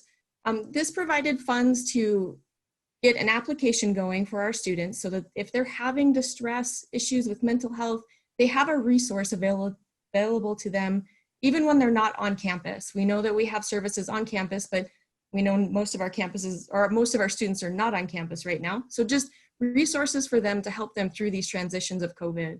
There are a couple other pieces with training involved with that mental health as well. And then we received roughly $800,000 to expand some testing on our campuses. You've mentioned testing and the availability and not, hindering what's happening with public health, but supporting that side of it. So we did receive funding to expand what we're able to do at a university level for testing. Those are all of our CRF funds. And then for the gear side of it, we did receive $200,000 to assist one of our campuses with some banner migration in order to continue with the distance learning, and so that we didn't have any faulty issues there with their system. And also this bridges some gaps between some of the campuses with trying to offer courses between the campuses seamlessly. So that's what we received since September. But I know the big part of what everybody wants to hear about is what are we going to be getting coming forward? So if we scroll down a little bit farther, Marlis, we're going to talk about the coronavirus response and Supplemental Relief Appropriations Act. So that's the new act that was signed into law on 12/27, as Commissioner Christian said. So there's a lot that we don't know yet. I want to kind of provide that as a caveat. These are what we know at this moment. The Department of Education has 30 days from signing to finalize all of these numbers, but these are based on the estimates of what we've received so far of what our campuses will receive. It again will come under what's called the Higher Education Relief Fund, HERF, as we call it internally. So I think you've all heard that when we spoke in September. You can see that right now, the estimates of these dollars are going to come in at roughly $42 million for the Montana University system. So what does that mean for our campuses? Last time when we spoke in September, a portion was dedicated for students. That is again a part of the process, but slightly different than what we had the first go around with the CARES Act. So let's take UM as an example, since that's the first line there. We're anticipating that UM is going to receive $12.5 million in HERF funding. Of that 12.5, 96,000, excuse me, would need to be dedicated to Pell students that are exclusively online. So this is a little bit different than what we had last time. And then $3.8 million of that 12.5 would need to be also dedicated for student grants. So of the 12.5, the 96 and the 3.8 would need to be dedicated for student grants. We don't know exact details yet of qualifications and that side of it. That's part of what Department of Education is working out, and we'll receive, again, within the next 30 days for more details. And that's the breakout for all of the campuses that you can see on the agenda item. We also will be receiving funding for minority serving institutions, estimated at roughly $800,000. And we do have some initial breakouts of that you can see on the attachment. Again, these are estimates and best information that we can provide at this time as to what we will see for funding from this. So with the HERF funding, a portion of it, again, is for student grants, waiting on details of that. And the other portion would be for institutional aid. Some of those things would be lost revenue, funding for technology to increase our distance learning aspects. Similar to before, but again, we're waiting on some final details of that. One note I did want to point out, Regent Sexton mentioned the CARES Act money with the student grants and the tuition side. There is a unique word this time in this new supplemental relief package. On the student side, they do list tuition. Again, I don't have specifics of what they're going to say for that, but it is something that's new within the bill that we didn't have last time. So maybe some additional relief for students from that side. And Mr. Chair, if that's all I have for the moment, I'll stand for questions. Thank you, Director Lyons. Are there any questions from members of the board? Regent Sexton. Thank you, Chair Lazar. I just want to say thanks to both Deputy Commissioner Trevor and to Shauna. You guys have been really helpful in explaining the ins and outs of these very, very complicated processes. It's been great. You guys have really helped a lot in understanding like how the money can be used, why it's being used the way that it is. So thank you. I know that's not an easy or walk in the park to go through all that stuff. So seriously, thank you so much. I just want to mention how much I appreciate the key access and security. That's actually been an issue on the MSUB campus. A lot of times buildings weren't accessible because of they had to lock them down early, and there were just a variety of things. And so I know they'd mentioned how much that would be helpful and how students could continue to use facilities without having to have them staffed if we could use our key passes and things like that. So I'm pretty excited to see what develops from that project. I had a question on the mental health funds. I don't remember if I've asked this previously, so I'm sorry if I have, but I know it's time on some campuses that there are caps on the number of visits that students can have per semester. With this additional funding, has that cap been either temporarily removed or possibly reconsidered? And if you don't know the answer to that, I'm happy to follow up later. And then I also want to, oh, sorry. Sorry about that, Regent Sexton. I'm not certain, but we will definitely follow up to see if there's a cap on those numbers moving forward. Okay, awesome, thank you. And then this one you probably don't have an answer to, and I'm sorry because you already mentioned you're still waiting on information, but do you know if the application process will be similar for students with these additional funds? I apologize, I don't know yet. Again, we're waiting for the guidance. Since they changed the bill with how they determined the students that are going to be in it, they did a new allocation methodology, which changes a little bit of what they're going to do moving forward. I think it's going to be similar. I don't think it'll be any too different than what it happened or what we did previously.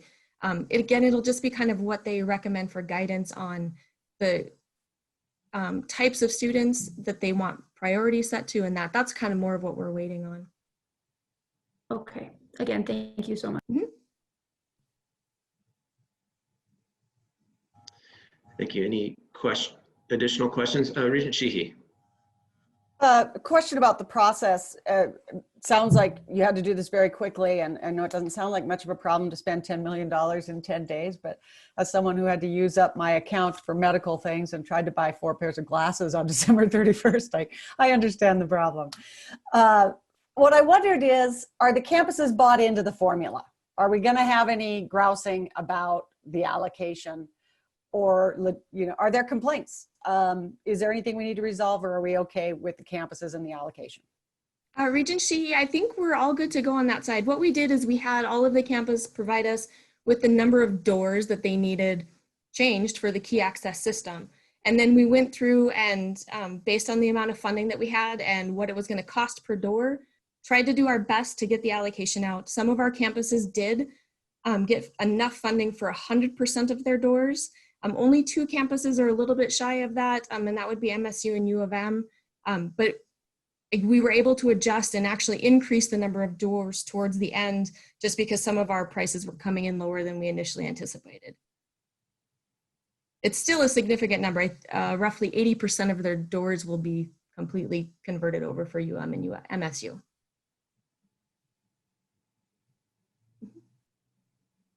And 100% on the rest, is that right? That is correct. Any additional questions or comments from members of the board?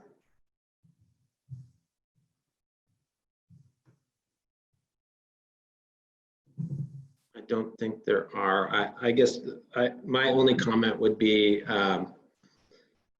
just some gratitude from the board, just to our delegates in DC who are representing Montana very well throughout that pandemic and the legislation that has gone through, and certainly your work, Commissioner Christian, and making sure the university system is at the table to be able to access some of these resources, and a special call out to Governor Bullock for prioritizing the Montana University system with the coronavirus relief funds that were available to him during his tenure. So kudos to all that were involved in getting what is $110 million to the campus community. So big thumbs up there. Moving on to action item B, request for authorization to revise our appeals policy. I'll turn that over to, I believe, Helen. Thank you, everyone. Good morning. This next item, as Chair Lozar mentioned, is to revise the board's appeal policy. This is the policy that was actually before the board at your meeting in September. So I thought what I would do is just kind of give a quick high-level reminder of what we discussed in September, and then just be available to answer any questions. So I think I can move through this pretty quickly. As a quick reminder, the appeal policy outlines the procedures and process for a person to appeal a campus decision to the commissioner and then further to the board. Currently, any party adversely affected by a final decision of a campus may appeal the decision to OCHI. So the revisions that we are proposing to the appeal policy are pretty straightforward. They're mostly cleanup and modernization of the language. They do also clarify a few items, and that is that appeals may be brought directly from an affiliate campus to the commissioner. Currently, the policy requires an affiliate campus to provide that decision first to either MSU or U of M, and then appeal it to the commissioner's office. So that would sort of level the playing field for students across the campus and eliminate that step. It would also allow a president and chancellor or their designee to issue a final campus decision for purposes of appeal. The revisions would additionally clarify that the board will apply the same legal standard for reviewing appeals as does the commissioner. So it really asks whether a decision is arbitrary and capricious, clearly erroneous, or in violation of a legally protected right held by the appellant. As you can probably tell, it's a standard that's very deferential to the decision that was reached at the previous level, and just providing that clarity for what standard the board uses, I think would help address some questions that, at least in the legal office we've received. Overall, I think the changes will bring some needed clarity. I think it's fairly straightforward. I haven't received any additional comment or feedback since September on this item, and there were no changes, so I would just be available to answer any questions from the board if you have any. Thank you, Helen. Any questions from the board?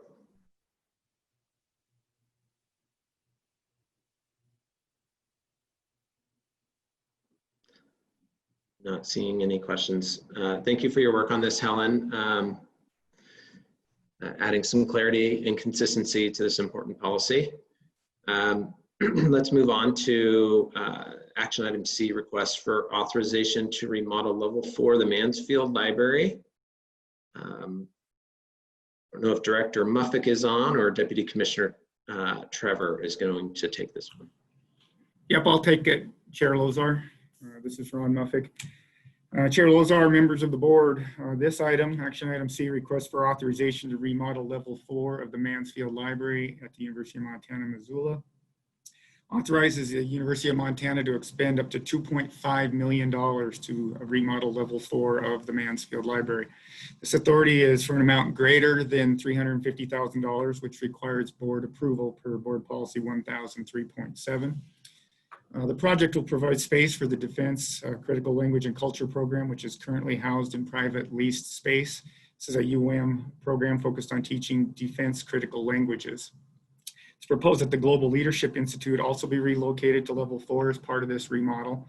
And there will be additional minor remodel of offices and conference rooms, and climate control of the special collections and archives is also included. No additional space is being created, so there's no increase in operations and maintenance. Funding for the project is federal funds and university funds, and the spending authority comes from the general spending authority from the 66th legislative session. I stand for any questions, and Vice President Paul Lassiter is also available for any specifics as well. Thank you.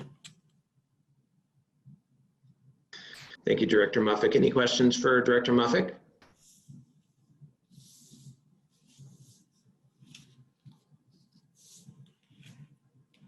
Excellent. Seeing no questions, I believe, Director Muffick, you've got the next item, action item D. I do. Thank you, for authorization to sell Vigilante Field. All right. Thank you, Chair Lozar. Consistent with Board Policy 1003.6, this item comes in front of the board to authorize Western to sell Vigilante Stadium/field. Vigilante Stadium will no longer be needed with the future construction of the new Bulldog Sports and Activities Complex, which is to be located on 14.06 acres, obtained through a donation from John and Phyllis Erb. The current stadium was constructed in 1949, sits on just over 13 acres. It includes 10 structures, including bleachers, support sheds, storage buildings, and a warm-up building, which includes restrooms, team rooms, and concessions.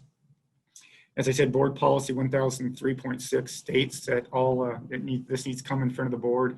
All sales of university system land must be approved by the Board of Regents. An appraisal has been completed. The sale must be for full market value and be in the best interest of the university system as determined by the board. To that end, the appraisal is attached, which values the property at $1,430,000, as well as a copy of the title search is attached. Proceeds of the sale will be used to help fund the new Bulldog Sports and Activities Complex. The purpose for bringing this to the board at this juncture in the timing, because the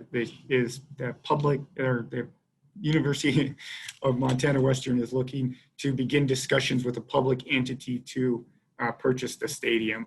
And in order to move forward with that, we needed to get the board's approval at this time, even though we have not received the donation of the land yet. So that timing will all come together in the near future. I can stand for any questions, as well as Vice Chancellor Mike Reed. Excellent. Thank you, Ron. Any questions for Director Muffick? Tuss's hand is up. Chair Lozar. Regent Tuss. Thank you, Chair Lozar. A question for Ron. Ron, I should know this, but is Vigilante Stadium located on the campus or immediately adjacent to the campus at Western? Could you tell us a little bit about the location of?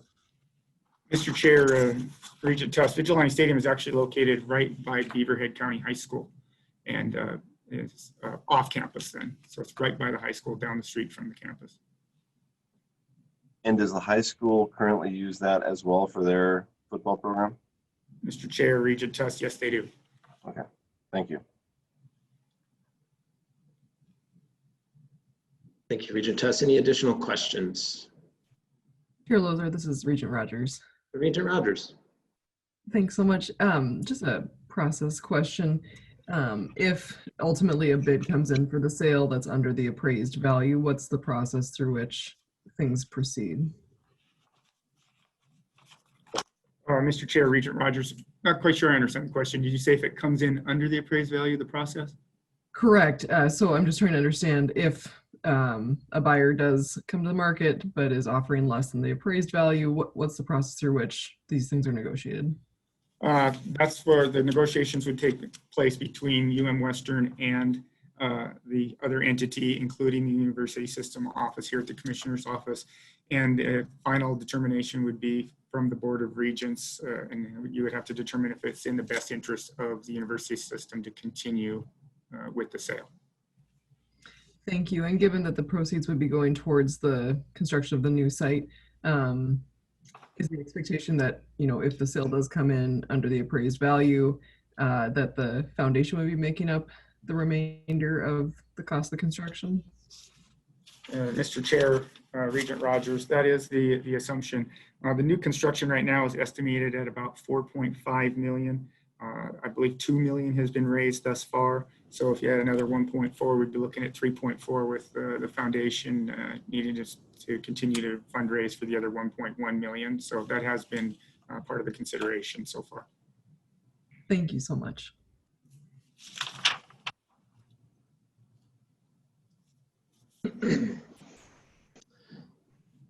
Any other questions for Director Muffick?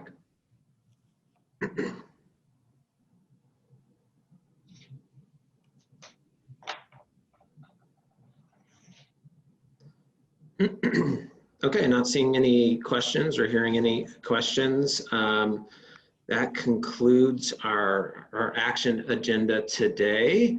We're going to move to public comment, and then after public comment, we will take action on the consent agenda as well as action items A through D. With that, I will I'll turn it over to Amy to walk us through logistics for taking public comment through this virtual platform. So I'll turn it over to you, Amy. Thank you, Chair Lozar. As you just noted, this meeting is indeed open to the public electronically. Anyone who's wishing to provide public comment is certainly encouraged to do so. For those joining by phone, or apologies, you can dial 1-346-248-779 and enter the meeting ID, which is on your registration. And you would press *9 to raise your hand. So I'll be watching for that. I do see that we have a few up.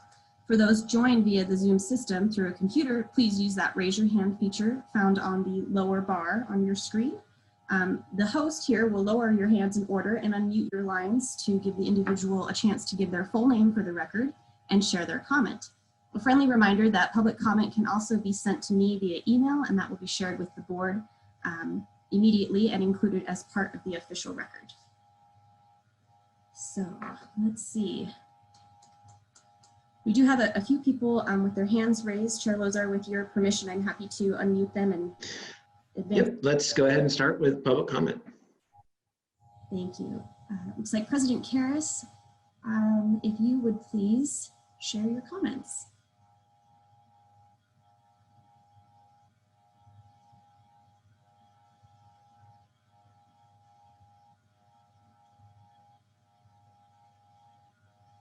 President Karras, we're having a hard time hearing you. I'm going to try promoting you to a panelist. That may give you a little bit more wiggle room.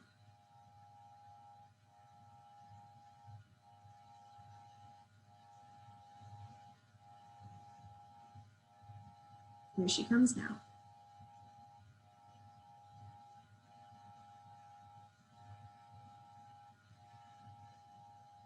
Let's see, it looks like President Karras might be having a few technical issues, so we'll move to our next person and swing back to her. President Slinger, I will ask if you will unmute your line, please.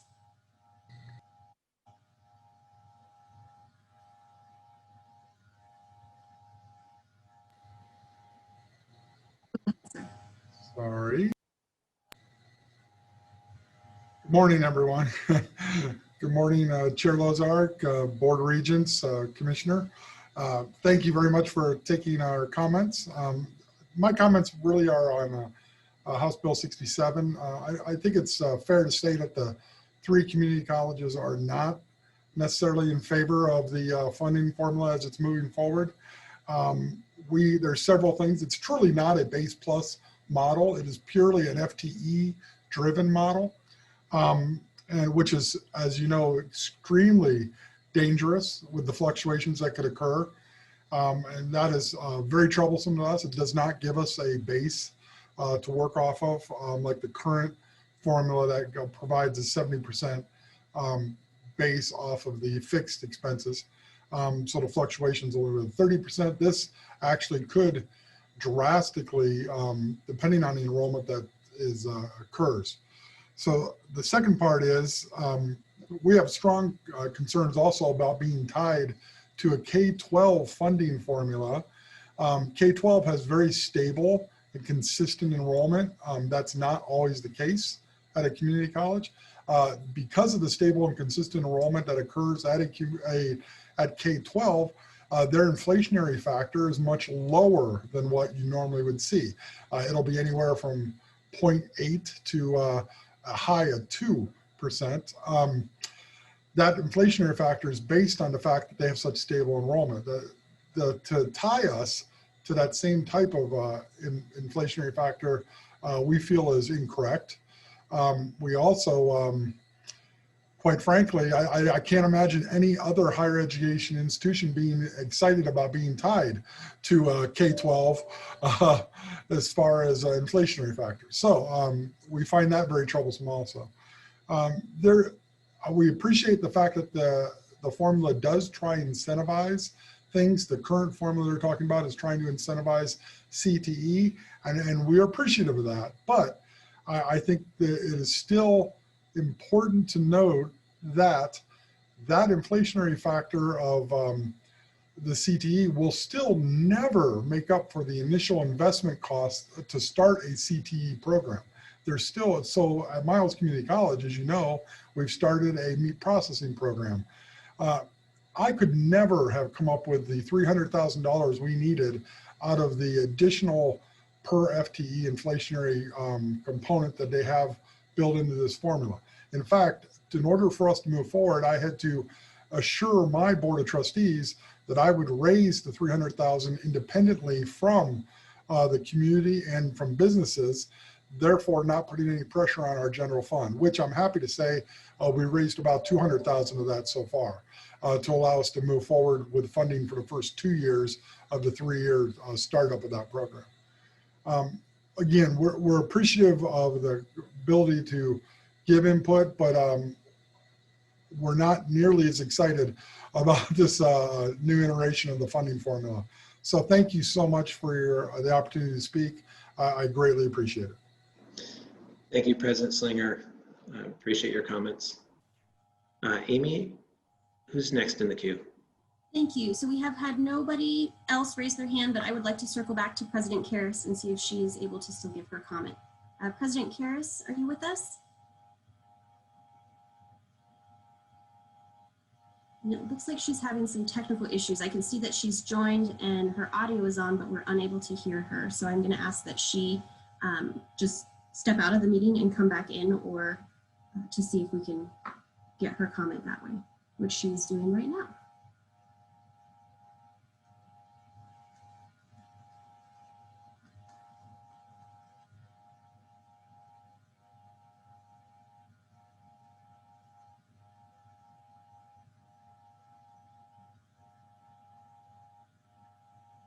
Let's see. President Karras, are you able to hear us or speak with us?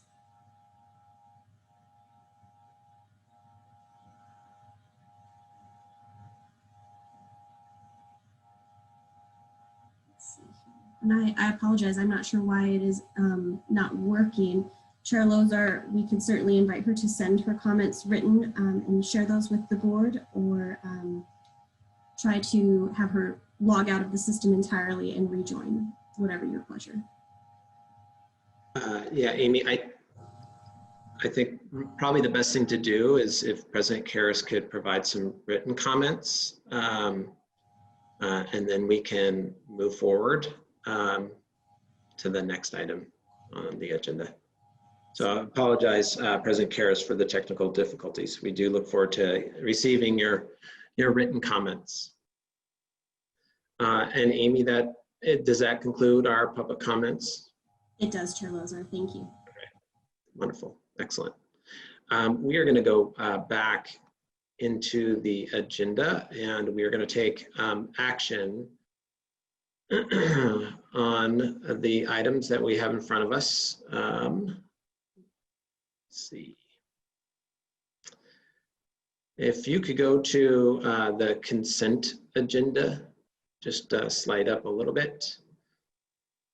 There we go. We'll start with the consent agenda. So I will entertain a motion to approve the consent agenda. So moved.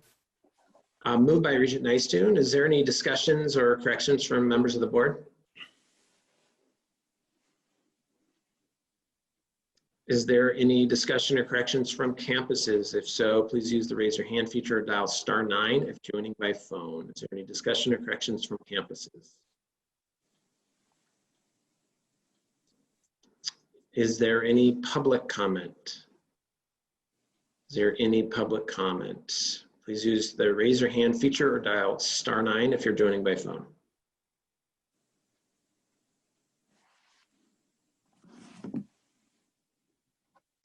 Okay, seeing no further comment, I'll call for the vote. All those in favor signify by saying aye. Aye. Aye. Aye. Aye. Any opposed, same sign. Motion passes. Let's move on to action item A, request for approval of spending authority for supplemental COVID relief funding. I will entertain a motion to approve. So moved. Moved by, who moved that item? Paul. Moved by Regent Tuss. Is there any discussions or corrections from members of the board? Is there any discussions or corrections from campuses? Please use the raise your hand feature or dial *9 if joining by phone.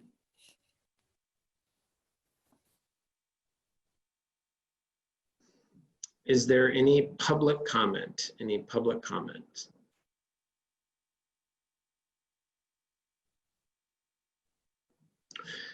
Seeing no further comment, I'll call for the vote. All those in favor signify by saying aye. Aye. Aye. Any opposed, same sign. Motion passes. Action item B, request for authorization to revise Board of Regent Policy 203.5.2 appeals. I will entertain a motion to approve. So moved. Moved by Regent Sheehy. Is there any discussions or corrections from members of the board? Is there any discussion or corrections from campuses? If so, please use the raise your hand feature or dial *9 if joining by phone.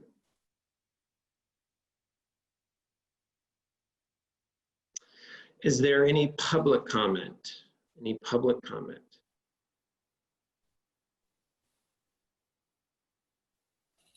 Seeing no further comment, I'll call for the vote. All those in favor signify by saying aye. Aye. Aye. Any opposed, same sign.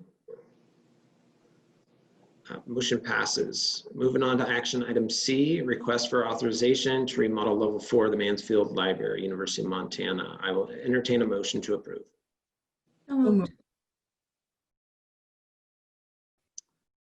Moved by Regent Sexton. Regent Sexton, thank you.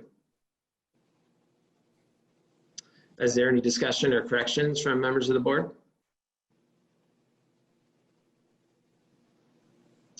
Is there any discussion or corrections from campuses? If so, please use the raise your hand feature or dial *9 if joining by phone.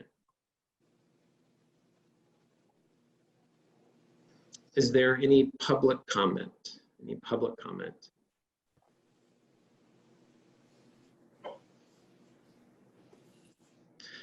Seeing no further comment, I'll call for the vote. All those in favor signify by saying aye.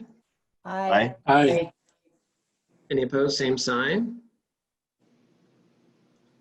Motion passes. Last item, action item D, request for authorization to sell Vigilante Field. I will entertain a motion to approve. So moved. Moved by Regent Sheehy. Is there any discussion or corrections from members of the board? Is there any discussions or corrections from campuses? If so, please use the raise your hand feature or dial *9 if joining by phone.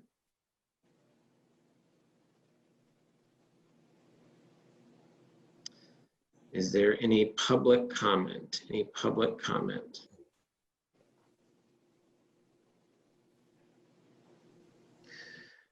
Seeing no further comment, I'll call for the vote. All those in favor signify by saying aye. Aye. Aye. Any opposed, same sign. Right, motion passes. And that concludes our agenda today. Mr. Chair. We will. Mr. Chair, if I could just quickly, I have communicated with President Karras. She will send written comments. Her concerns are similar to those of President Slingers and was going to support those concerns, but we'll supplement the record when available. All right, thank you, Commissioner Christian. Thank you, Mr. Chair. Well, that concludes the action items for today's meeting.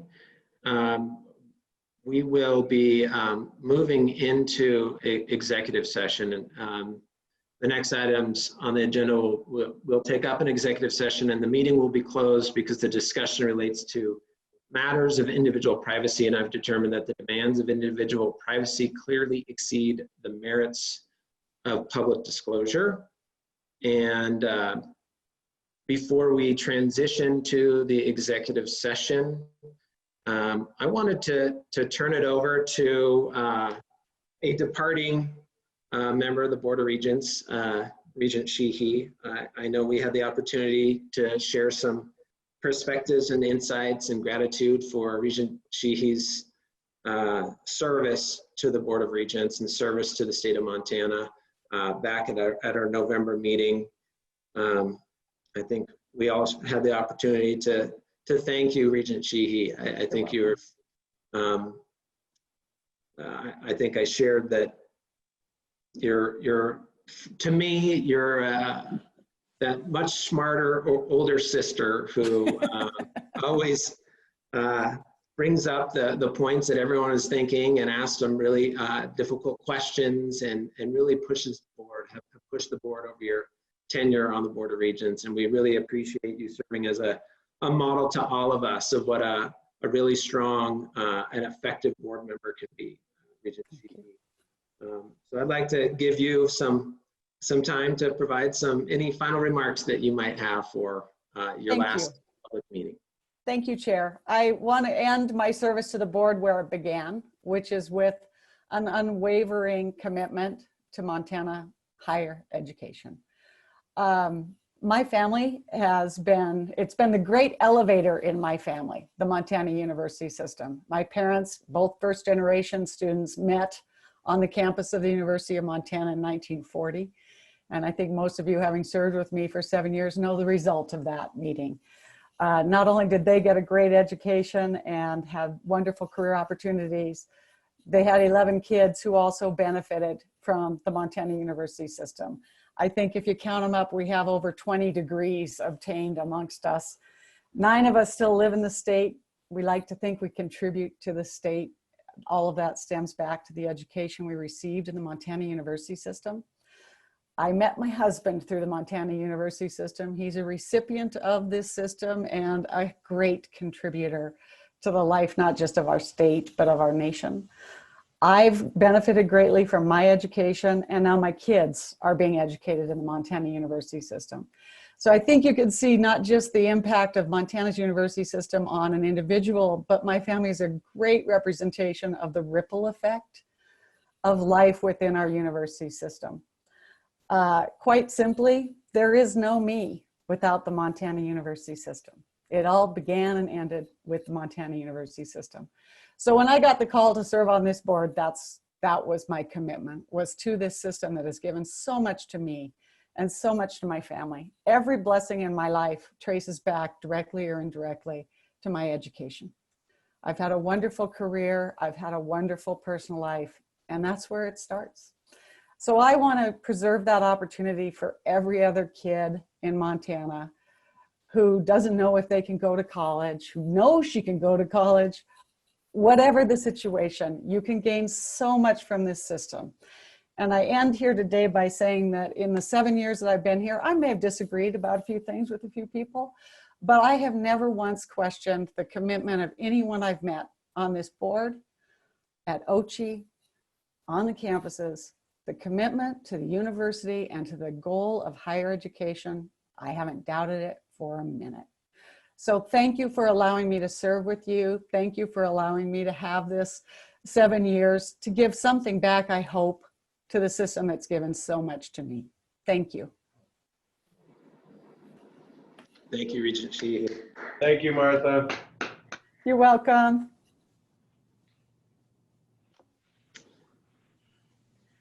All right. Well, with that, we are going to transition to the executive session, and after the executive session, the meeting will stand adjourned. Thank you all. Do we switch to a different line? We switch? Yes. Okay. Yeah, yes, we do. Okay. And we'll see everyone shortly.